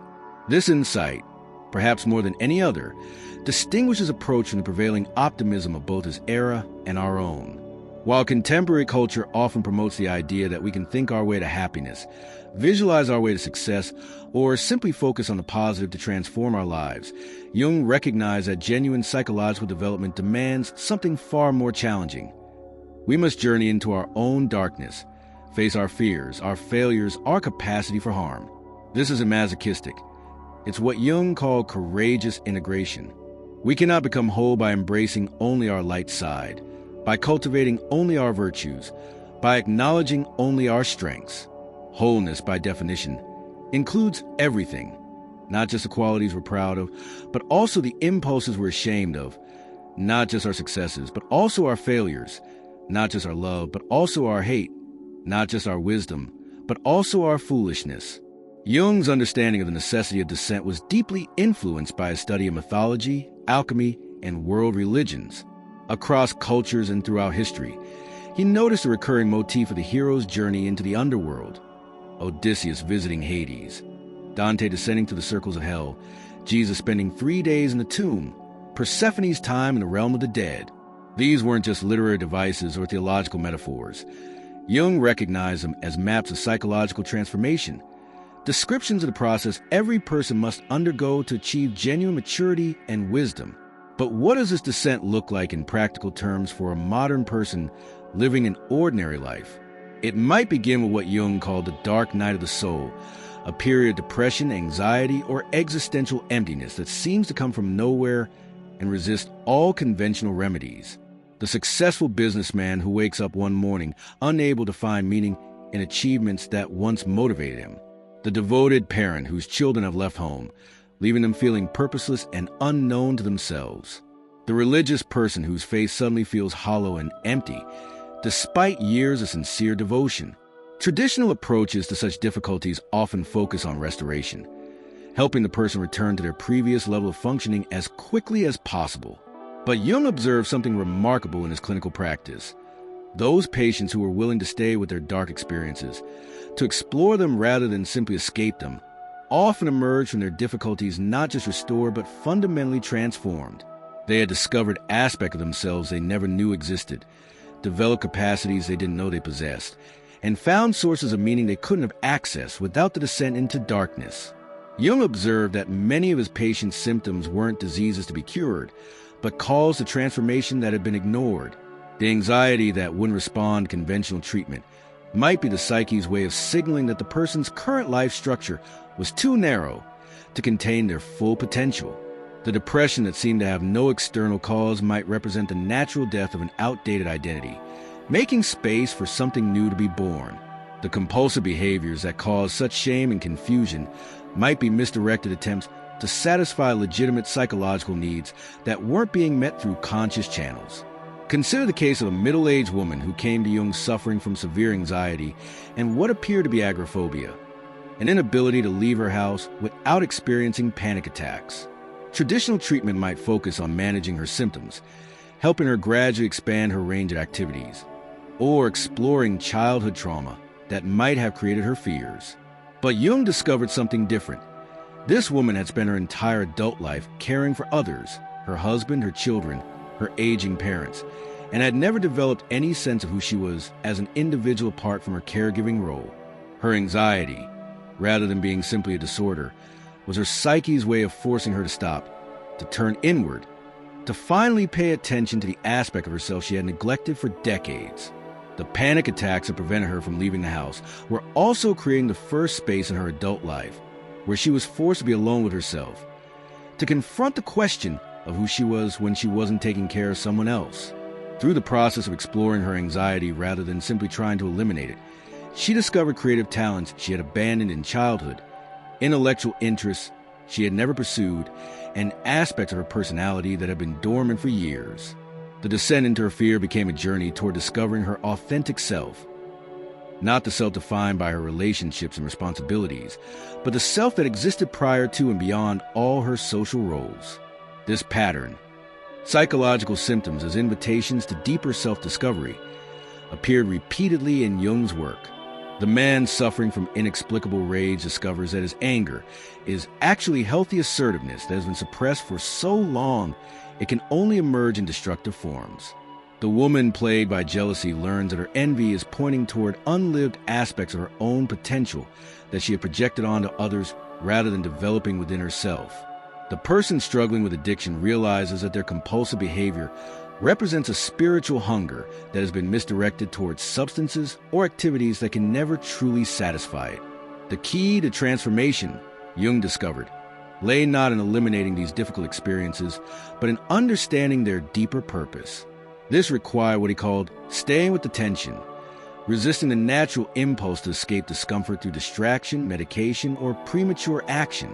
Instead, we learn to inhabit our difficulties long enough to discover what they're trying to teach us.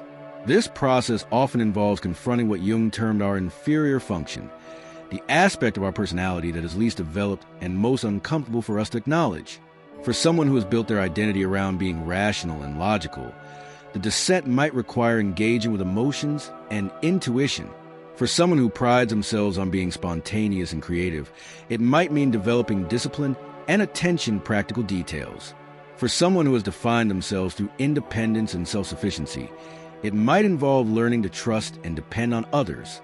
The confrontation with our inferior function is particularly challenging because it requires us to be beginners in areas where we're used to feeling competent. The brilliant analyst must learn to tolerate not understanding their emotions immediately. The gifted artist must accept feeling clumsy and frustrated when learning to manage practical affairs. The strong leader must endure feeling vulnerable and dependent when learning to receive help from others. But Jung discovered that this discomfort serves a crucial purpose. Our inferior function, precisely because it has been neglected, often contains keys to creativity, wisdom, and fulfillment that aren't available through our dominant strengths. The overly rational person who learns to trust their intuition may discover new sources of insight and inspiration. The overly feeling-oriented person who develops their thinking function may find new ways to implement their compassionate visions in practical reality. Depression, Jung observed, often marked the beginning of this deeper journey toward authenticity and meaning. Rather than seeing depression simply as a chemical imbalance to be corrected, Jung recognized it as potentially meaningful suffering, the psyche's way of slowing us down, forcing us to question assumptions we've never examined, creating space for aspects of ourselves that have been ignored to finally emerge. The person experiencing depression might discover that their sadness is actually unexpressed grief, not just for obvious losses, but for the parts of themselves they've had to abandon in order to meet others' expectations. They might realize that their emptiness reflects a hollowness of a life lived according to values that were never truly their own. They might understand that their fatigue comes from the enormous energy required to maintain a false self while keeping their authentic nature locked away. Anxiety, similarly, often represents a natural response of psyche that is being forced into too narrow a container. The person whose anxiety manifests as perfectionism might discover that their need for control stems from terror of their own spontaneous, creative impulses. The person whose anxiety takes the form of social phobia might realize that their fear of others' judgment reflects their own harsh rejection of aspects of themselves they consider unacceptable. Jung's approach to these difficulties was radically different from conventional treatment methods. Rather than focusing primarily on symptom reduction, he encouraged patients to develop a relationship with their symptoms, to listen to what their difficulties were trying to communicate, to explore the creative potential hidden within their psychological wounds. This didn't mean romanticizing suffering or encouraging people to remain stuck in painful patterns. Jung was deeply practical and wanted his patients to function better in their daily lives. But he recognized that lasting healing often requires going through the difficulty rather than around it, understanding its deeper purpose rather than simply eliminating its surface manifestations. The goal, as Jung famously wrote, isn't to eliminate suffering, but to find meaning within it. The privilege of a lifetime is to become who you truly are. And who we truly are can only be discovered by facing all of ourselves, shadow and light together, strengths and weaknesses integrated, conscious preferences and unconscious potentials united in a more complete and authentic expression of our full humanity. This process of descent and integration often follows what Jung called the way of individuation, a spiraling journey that repeatedly takes us into darkness before leading us back to light, but each time at a deeper level of understanding and integration. We might think we've dealt with our anger, only to discover new layers of rage we hadn't previously acknowledged. We might believe we've integrated our need for approval, only to find ourselves once again caught in people-pleasing patterns we thought we'd outgrown. But each descent teaches us something new about ourselves, develops capacities we didn't know we possessed, and deepens our compassion for struggles of others. The person who has faced their own capacity for cruelty becomes more genuinely kind, not through naive innocence but through conscious choice. The person who has acknowledged their own potential for self-deception becomes more truthful, not because they're naturally honest, but because they understand the cost of living in denial. Jung's vision of necessary descent challenges our culture's obsession with quick fixes and positive thinking. It suggests that some forms of growth simply cannot be rushed, that some kinds of wisdom can only be earned through direct experience of difficulty, that some aspects of our potential can only be accessed by facing what we most fear about ourselves. This doesn't mean seeking out unnecessary suffering or remaining passive in the face of problems that can be solved. But it does mean developing a different relationship to the inevitable difficulties of human existence, seeing them not just as obstacles to overcome, but as opportunities for the kind of deep transformation that might not be possible any other way. The person who has learned to make this descent consciously, who has developed the courage to face their own depths, discovers something remarkable. The very qualities they feared most about themselves often contain the seeds of their greatest gifts. Their anger, properly understood and channeled, becomes passion for justice. Their sadness becomes compassion for others' pain. Their fear becomes appropriate caution and protection of what they value most. In Jung's understanding, the descent into darkness isn't the opposite of spiritual development. It's a foundation upon which genuine spiritual maturity is built. We cannot authentically help others heal wounds we haven't acknowledged in ourselves. We cannot offer real compassion from a place of naive innocence. We cannot provide genuine wisdom without having wrestled with our own foolishness and emerged with hard-won understanding. The necessary descent, then, becomes a form of service not just to our own development but to the world. Every person who has the courage to face their own shadow, to integrate their own contradictions, to discover their authentic self beneath layers of social conditioning and psychological defense, contributes to the healing of our collective human condition. They become capable of love that includes rather than excludes, wisdom that embraces rather than judges, presence that can hold space for others' difficulties because they've learned to hold space for their own. Part 8. The Convergence. 3 paths, 1 truth. Despite their radically different origins, separated by centuries, cultures, and worldviews, Buddha, Augustine, and Jung converge on remarkable insights that suggest something universal about the human encounter with suffering.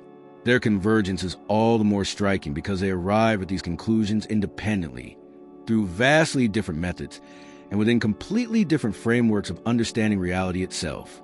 The Buddha emerged from a Hindu cultural context, developing his insights through meditation and direct investigation of consciousness.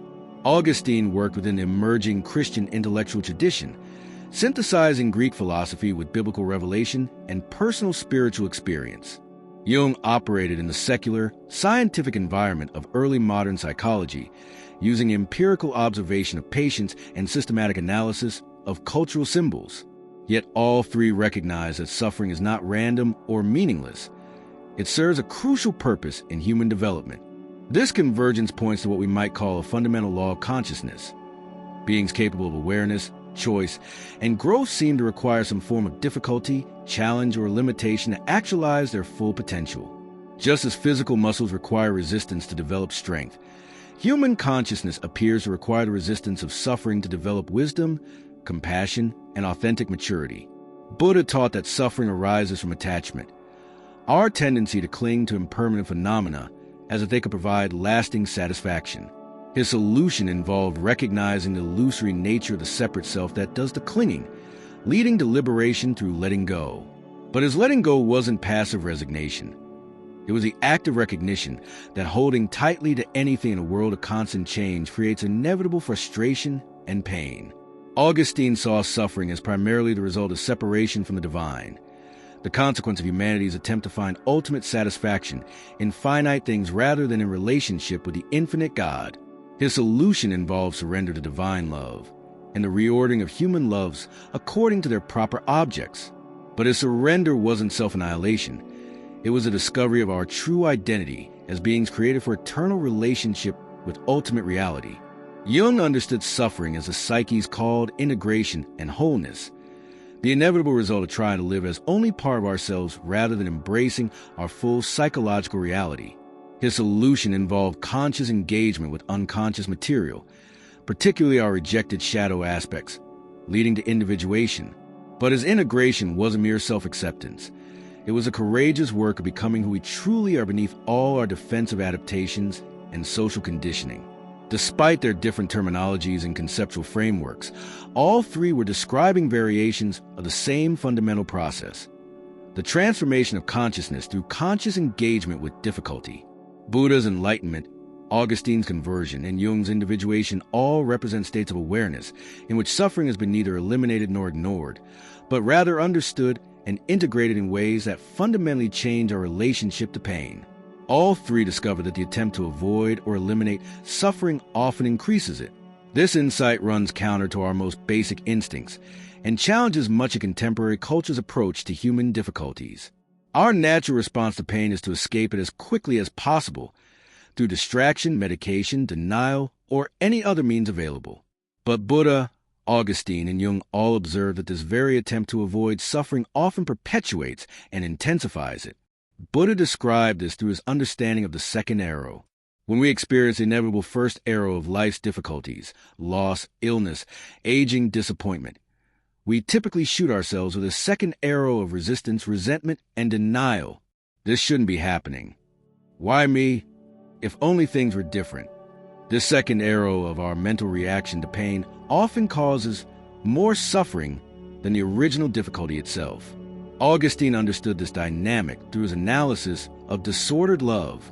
When we experience loss or disappointment, our natural tendency is to either harden our hearts against love altogether to avoid future pain, or to seek replacement objects for our affection to restore our sense of satisfaction. But both responses increase our fundamental restlessness because they move us further away from proper relationship with both finite goods and infinite good. Jung observed this pattern in what he called psychological inflation, our attempts to avoid confronting difficult aspects of ourselves by identifying completely with our positive qualities or projecting our negative qualities onto others. The person who cannot tolerate their own anger becomes chronically depressed. The person who cannot accept their own neediness becomes compulsively helpful to others. The person who cannot acknowledge their own capacity for selfishness becomes rigidly self-sacrificial. In each case, the attempt to avoid confronting the unwanted aspect of themselves creates more suffering than conscious integration would involve. The principle they all discover can be summarized simply: resistance creates persistence. What we fight against gains power over us. What we try to eliminate through force often returns with greater intensity. What we refuse to acknowledge consciously continues to influence us unconsciously. This doesn't mean we should be passive in the face of difficulties, but rather that we need to understand the difference between conscious engagement with challenges and unconscious resistance to them. Conscious engagement involves acknowledging what is actually happening, investigating our role in creating or perpetuating our difficulties, and looking for opportunities for growth and learning within our challenges. Unconscious resistance involves denial of what is happening, blame of external circumstances or other people for our pain, and desperate attempts to return to a previous state of comfort without having learned anything from our difficulties.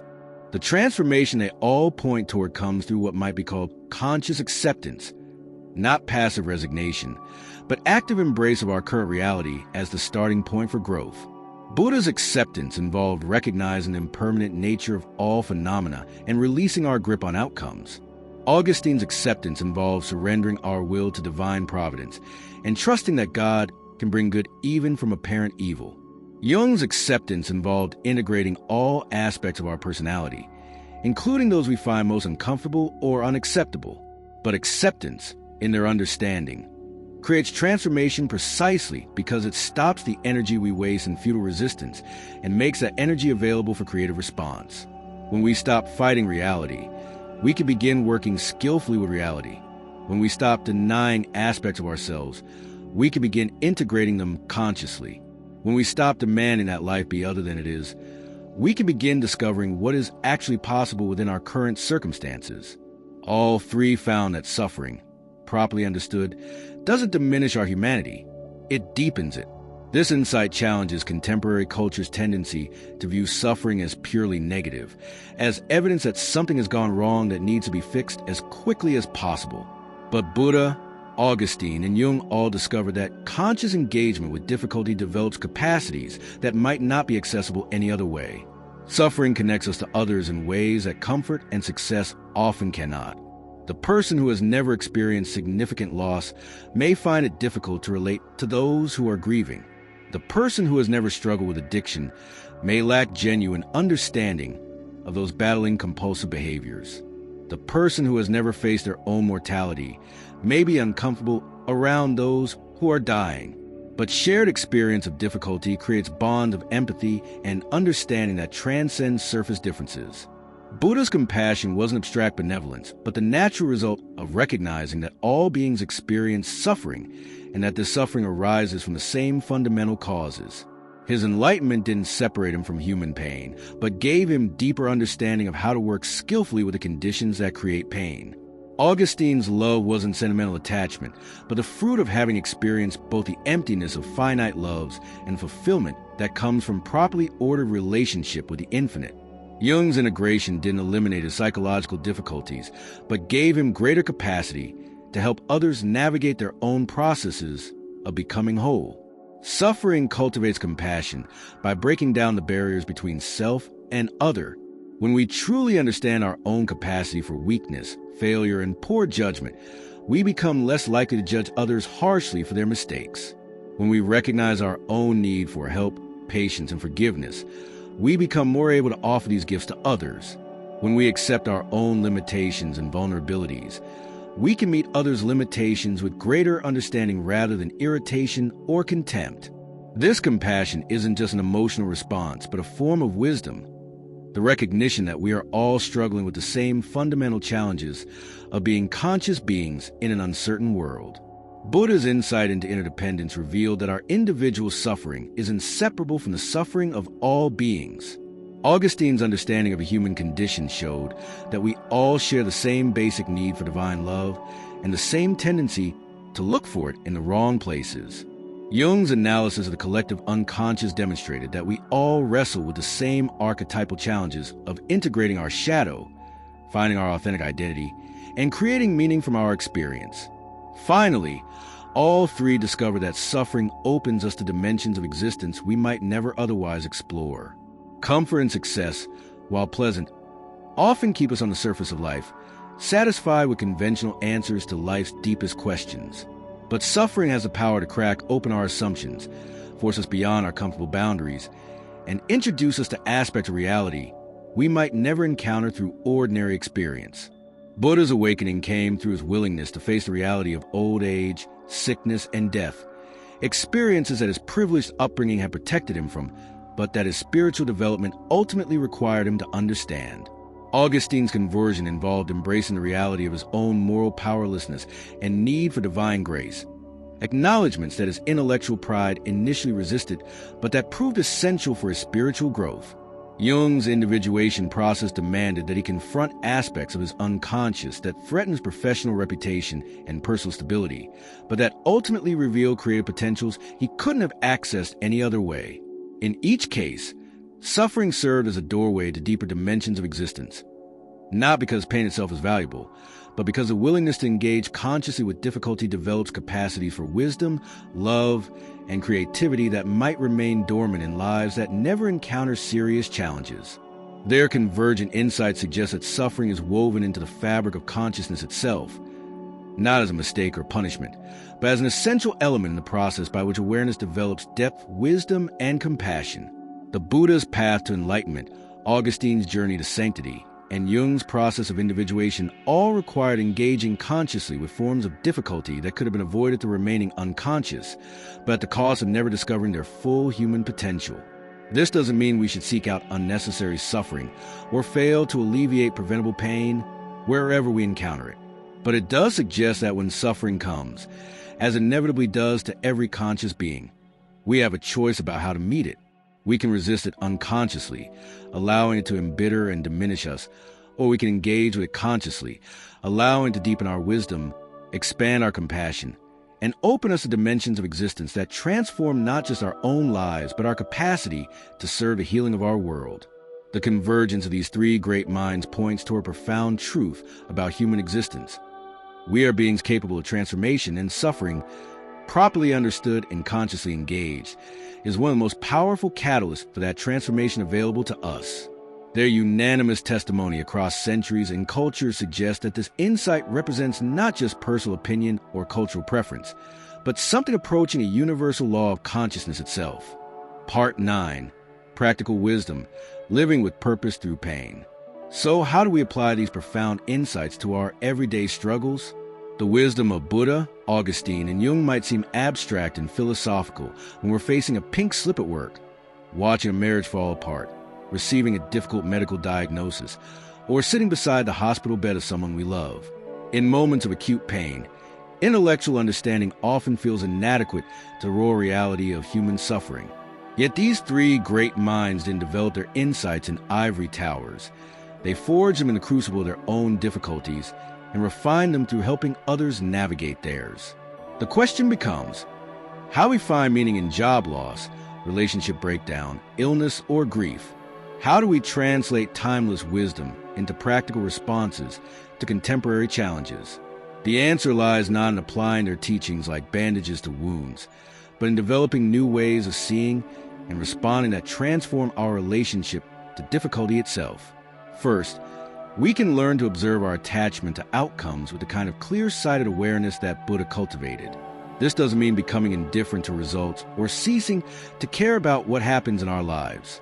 Rather, it means practicing what Buddha called right effort, working skillfully toward what we value, while holding our desires lightly, appreciating what we have while accepting its impermanent nature. Consider the person facing job loss after 20 years with the same company. The conventional response might involve immediate panic, desperate networking, and frantic attempts to recreate the exact situation they've lost. But Buddhist wisdom suggests a different approach. First, observe the thoughts and emotions that arise.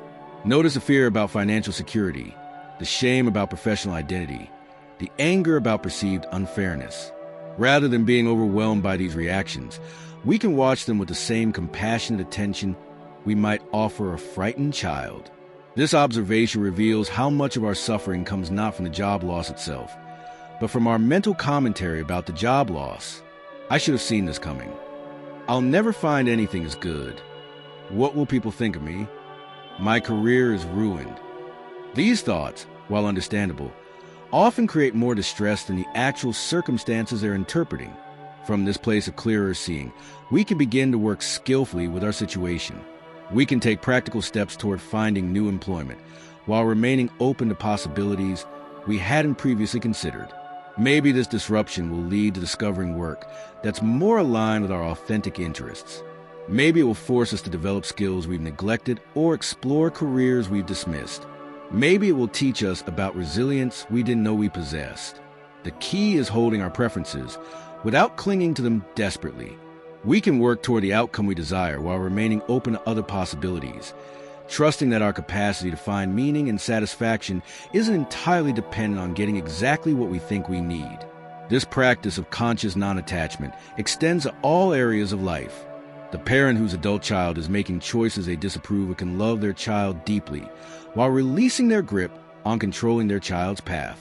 The The person facing illness can work diligently with medical treatment while accepting that some aspects of their health may be beyond their control. The individual experiencing relationship difficulties can engage wholeheartedly in efforts to improve communication while recognizing that relationships require the voluntary participation of both parties. Second, we can cultivate what Augustine called ordered love, loving things according to their true value, and recognizing that our deepest longings point toward transcendent meaning. This involves developing what we might call appropriate attachment, loving finite things for what they are rather than expecting them to provide the infinite satisfaction we ultimately crave. When a relationship ends, Augustinian wisdom doesn't minimize the real loss and grief involved. Human relationships are genuinely valuable, and their endings legitimately painful. But Augustine would also invite us to examine whether we have been asking that relationship to carry more weight than any finite relationship can bear. Were we expecting our partner to be our ultimate source of happiness, meaning, and identity? Were we loving them as a finite human being with their own limitations and growth edges? Or were we unconsciously demanding that they fill the God-shaped space in our hearts? This examination isn't about blame, neither self-blame nor blame of the other person. It's about recognizing impossible positions we often create when we expect finite relationships to provide infinite fulfillment. The end of a relationship, while genuinely painful, can become an opportunity to develop more realistic expectations of human love and to reconnect with sources of meaning that transcend any particular relationship. Augustine's concept of ordered love also applies to career, health, material possessions, and social status. We can care deeply about our work without making professional achievement our ultimate identity. We can take reasonable care of our health without becoming obsessed with controlling every aspect of our physical experience. We can enjoy material comfort without believing that external possessions determine our worth. This reordering of our loves doesn't diminish our engagement with life. It actually enhances it by freeing us from the desperate quality that characterizes relationships based on ultimate need rather than genuine appreciation. When we love our spouse as a wonderful but limited human being rather than as our potential savior from existential loneliness, we can actually enjoy their company more fully. When we pursue professional goals as meaningful expressions of our talents rather than as proofs of our fundamental worth, we can engage with our work more creatively and with less debilitating anxiety. Third, we can embrace Jung's call to integration by developing what might be called psychological curiosity about our difficulties. Instead of seeing our problems as evidence of failure or as meaningless afflictions to be endured, we can ask, what is this experience trying to teach me? How might this pain be calling me toward greater wholeness? What aspect of myself might I be avoiding that this difficulty is forcing me to confront? When facing illness, for example, we can certainly pursue medical treatment and hope for recovery, but we can also explore what the illness might be revealing about how we've been living. Has our driven, achievement-oriented lifestyle been sustainable? Have we been ignoring our body's signals about rest, nutrition, or stress? Has our identity become so wrapped up in physical capability that we've never developed other sources of meaning and satisfaction? These questions aren't about self-blame. Illness isn't always or even usually a direct result of lifestyle choices, and asking about meaning doesn't imply that suffering is deserved. Rather, it's about using our current circumstances, however unwelcome, as opportunities for growth and self-discovery that might not be available during periods of smooth functioning. The person experiencing depression might explore whether their sadness contains important information about aspects of their life that aren't working. Are they living according to values that don't actually reflect their authentic priorities? Are they surrounded by relationships that require them to maintain a false self? Have they been avoiding grief about losses they've never fully processed? Depression, while certainly requiring appropriate treatment, might also be the psyche's way of slowing us down enough to pay attention to important truths we've been avoiding. The individual struggling with anxiety might investigate whether their fear contains wisdom about situations that actually do require attention and change. Sometimes anxiety represents not just neurochemical imbalance, but also accurate perception that our current life structure is unsustainable or that we're moving in directions that don't align with our deeper values. Rather than simply medicating the anxiety away, we might also explore what is trying to protect us from or alert us to. This integrative approach requires developing what Jung called the transcendent function, the capacity to hold creative tension between opposing aspects of our experience without rushing to resolve the tension prematurely. The person facing divorce can simultaneously grieve the loss of their marriage and explore the growth opportunities that might emerge from this unwanted transition. The individual dealing with career failure can feel disappointed about their setback while remaining curious about what new directions might open up. The person confronting their own mortality can fear death while also discovering that this fear deepens their appreciation for life. But this approach to suffering requires an important caveat. This doesn't mean we should seek out suffering or romanticize pain. The wisdom traditions we've explored never advocate for unnecessary masochism or passive acceptance of preventable difficulties. Buddha worked to eliminate suffering wherever possible and taught practical methods for reducing the pain we create through our own mental habits. Augustine labored tirelessly to alleviate suffering in his community and spoke out against systems of oppression. Jung dedicated his career to helping people reduce psychological distress and function more effectively in their relationships and work.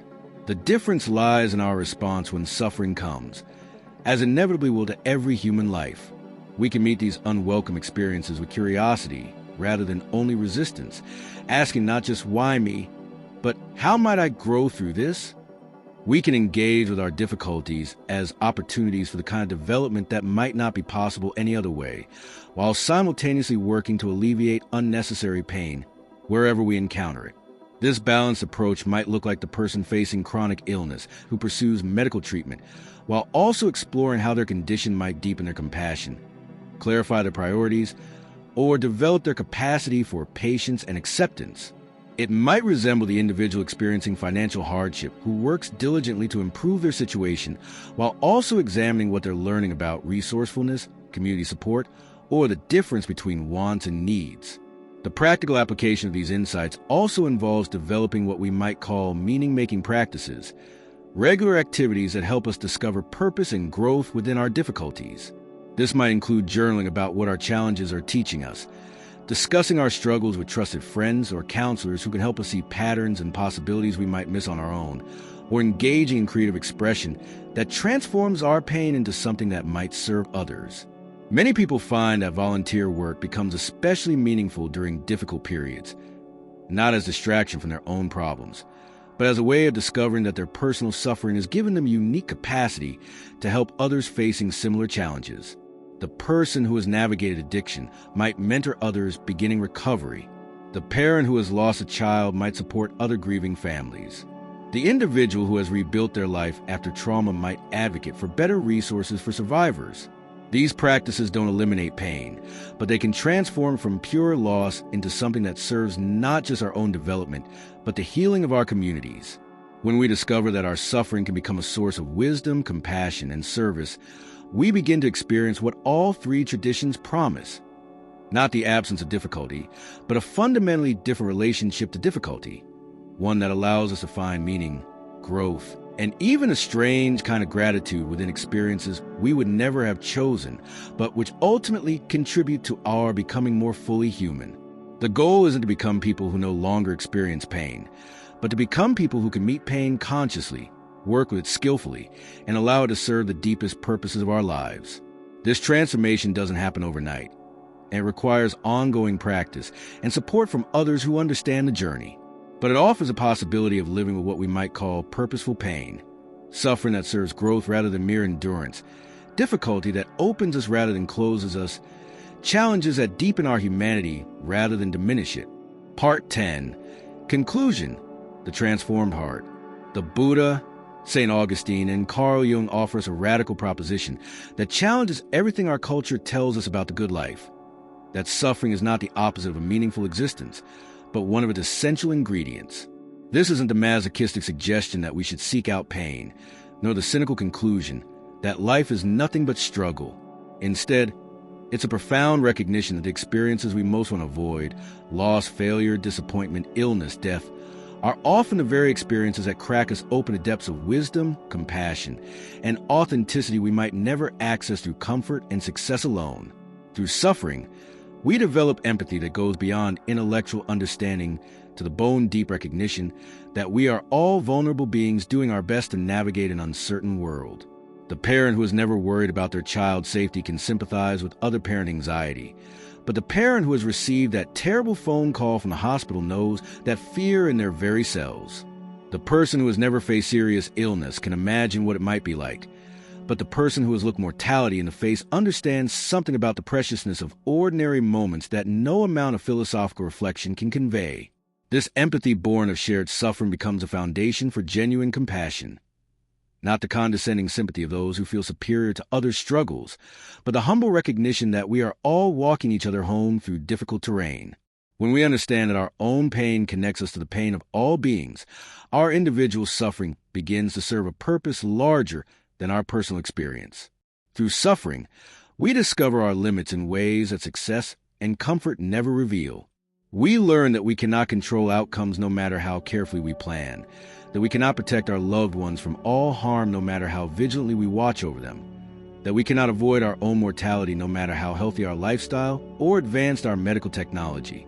These discoveries of limitation, while initially devastating to our ego's dreams of omnipotence, ultimately become liberating recognitions that free us from the exhausting attempt to manage what was never ours to control. When we accept our limits, we paradoxically discover capacities we never knew we possessed. The person who always thought they were weak discovers reserves of strength they never imagined. The individual who believed they couldn't survive alone learns about their own resourcefulness and resilience. The person who was convinced they couldn't handle emotional pain finds they can not only endure it, but allow it to open their heart to deeper love. Through suffering, we touch the mystery of existence itself, that fundamental wonder and terror of being conscious beings in an infinite universe we can never fully comprehend. Comfort and predictability can lull us into the illusion that we understand how life works, that we figure out the rules of the game. But suffering strips away these comfortable certainties and confronts us with the ultimate questions. Why is there something rather than nothing? What does it mean to be aware?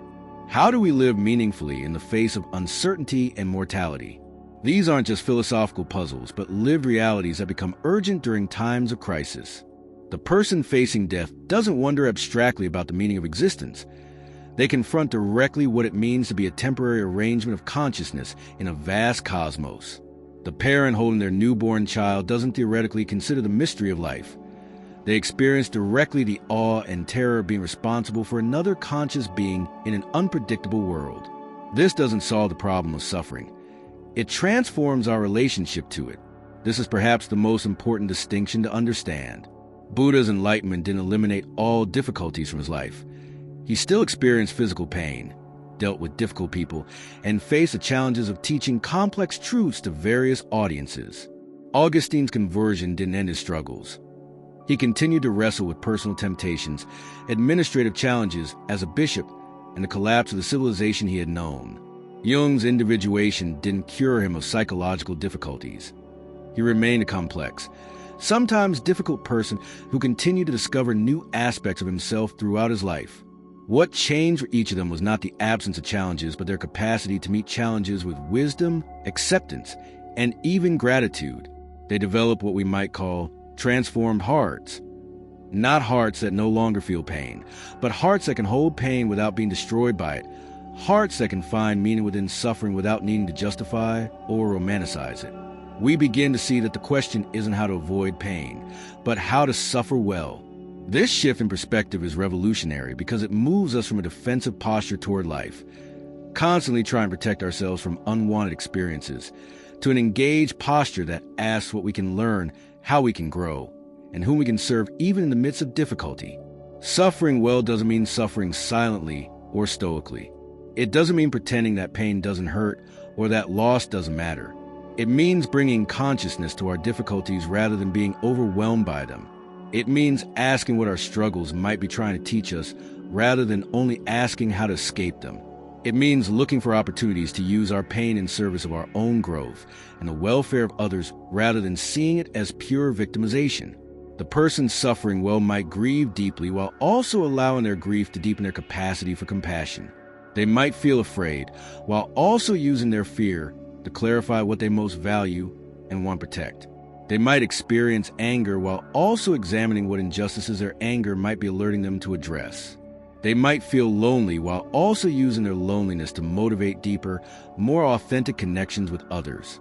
This is how we let our wounds become wisdom, our struggles become strength, not through denial or premature closure, but through the patient work of staying conscious during difficult experiences long enough to discover what gifts they might contain. The wound that is avoided or numbed teaches us nothing. The wound that is wallowed in without purpose becomes a source of bitterness. But the wound that is faced with curiosity and courage can become a source of insight that serves not just our own healing, but the healing of others. Perhaps the deepest truth these three teachers share is this: we are more resilient than we know, more connected than we realize, and more capable of transformation than we imagine. This isn't empty optimism or naive positive thinking. It's a hard-won recognition that emerges from having walked through fire and discovered that we can survive, grow, and even thrive in ways we never expected. Our resilience isn't the brittle toughness that refuses to bend and therefore breaks under pressure. It's the flexible strength that can bend almost to breaking but then springs back, often stronger than before. It's the kind of resilience that develops not through avoiding difficulties, but through discovering that we can meet difficulties and emerge not just intact, but somehow expanded by the experience. We are more connected than we realize because our individual suffering opens us to recognition of our fundamental interdependence. In moments of crisis, we discover that we need others in ways our independent self-image had hidden from us. We also discover that others need us in ways our self-doubt had prevented us from seeing. The illusion of separation, one of the primary sources of suffering according to all three traditions, dissolves when we recognize that our pain connects us to the pain of all beings. Our healing contributes to the healing of our communities, and our growth serves purposes larger than our individual lives. We are more capable of transformation than we imagine because consciousness itself is inherently creative and adaptive. We are not fixed entities doomed to repeat the same patterns forever, but dynamic processes capable of learning, growing, and changing in response to new circumstances. The very capacity for suffering that seems like a design flaw in human nature is actually evidence of our extraordinary ability to be affected by our experience, to care about outcomes, to form meaningful relationships with people and purposes larger than ourselves. Our suffering doesn't define us, but how we meet it does. This may be the most empowering insight of all. We cannot always control what happens to us, but we retain significant influence over how we respond to what happens to us. The meaning of our lives is not determined by the difficulties we face. Everyone faces difficulties, but by the choices we make about how to engage with those difficulties. The person who meets suffering with bitterness and blame creates one kind of life. The person who meets suffering with curiosity and courage creates another kind of life. The person who uses their pain to justify withdrawing from a relationship creates a different legacy than the person who uses their pain to develop greater capacity for love. Neither response eliminates the original difficulty, but they create radically different trajectories for how that difficulty impacts the person's development and contribution to the world. In the end, the question, why do we suffer, leads us to an even deeper question: who do we choose to become through our suffering? This is where the abstract philosophical discussion becomes intensely personal and practical. Each moment of difficulty presents us with options. Will we let this experience make us smaller or larger, more closed or more open, more fearful or more courageous, more isolated or more connected? The answer to that question isn't found in philosophy or psychology or spirituality alone, though each of these can provide valuable guidance and support. It's written by each of us, day by day, choice by choice, in the sacred act of living a fully human life. Every time we choose curiosity over cynicism, growth over stagnation, service over self-pity, we participate in writing that answer. This doesn't happen once and for all in some moment of dramatic transformation. It happens repeatedly, in small choices and large ones, in moments of crisis and periods of calm. Each time we face a setback, we choose again. Each time we experience loss, we choose again. Each time we confront our own limitations or mortality, we choose again. The transformed heart isn't a heart that no longer experiences difficulty. It's a heart that has learned to find meaning, growth, and even gratitude within difficulty. It's a heart that can hold joy and sorrow simultaneously, that can love deeply while accepting impermanence, that can hope passionately while accepting uncertainty. Buddha found this transformed heart through recognizing the illusory nature of the separate self and the peace that comes from releasing our grip on outcomes. Augustine discovered it through surrendering to divine love and learning to love finite things within the context of infinite purpose.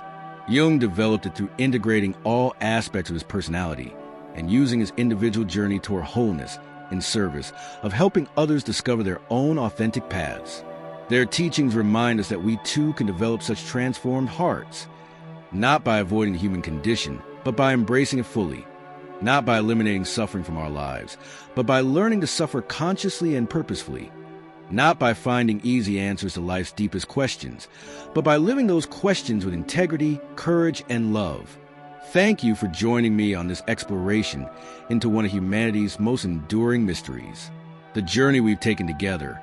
From Buddha's ancient insights about craving and liberation, to Augustine's understanding of divine love and human restlessness, to Jung's psychology of integration and individuation, isn't just an intellectual exercise. It's an invitation to approach your own life with deeper wisdom, greater compassion, and more authentic courage. Whatever struggles you're facing, whatever pain you're carrying, whatever questions are keeping you awake at night, remember that you're not alone in this experience. Millions of people across history have walked similar paths, felt similar pain, and asked similar questions. Some of them, like the three teachers we've explored, have left us maps of the journey, not to eliminate the difficulties we face, but to help us navigate them with greater wisdom and purpose. May you find wisdom in your struggles and peace in your pain. May your wounds become sources of healing for others. May your questions lead you toward deeper truths than easy answers could provide. And may you discover, as Buddha, Augustine, and Jung all promise is possible, that even in the midst of suffering, there's always a possibility of transformation, always a potential for growth, always the opportunity to become more fully who you were created to be. The mystery of suffering may never be completely solved, but it can be lived with grace, dignity, and purpose. That is both a challenge and a profound gift of being human.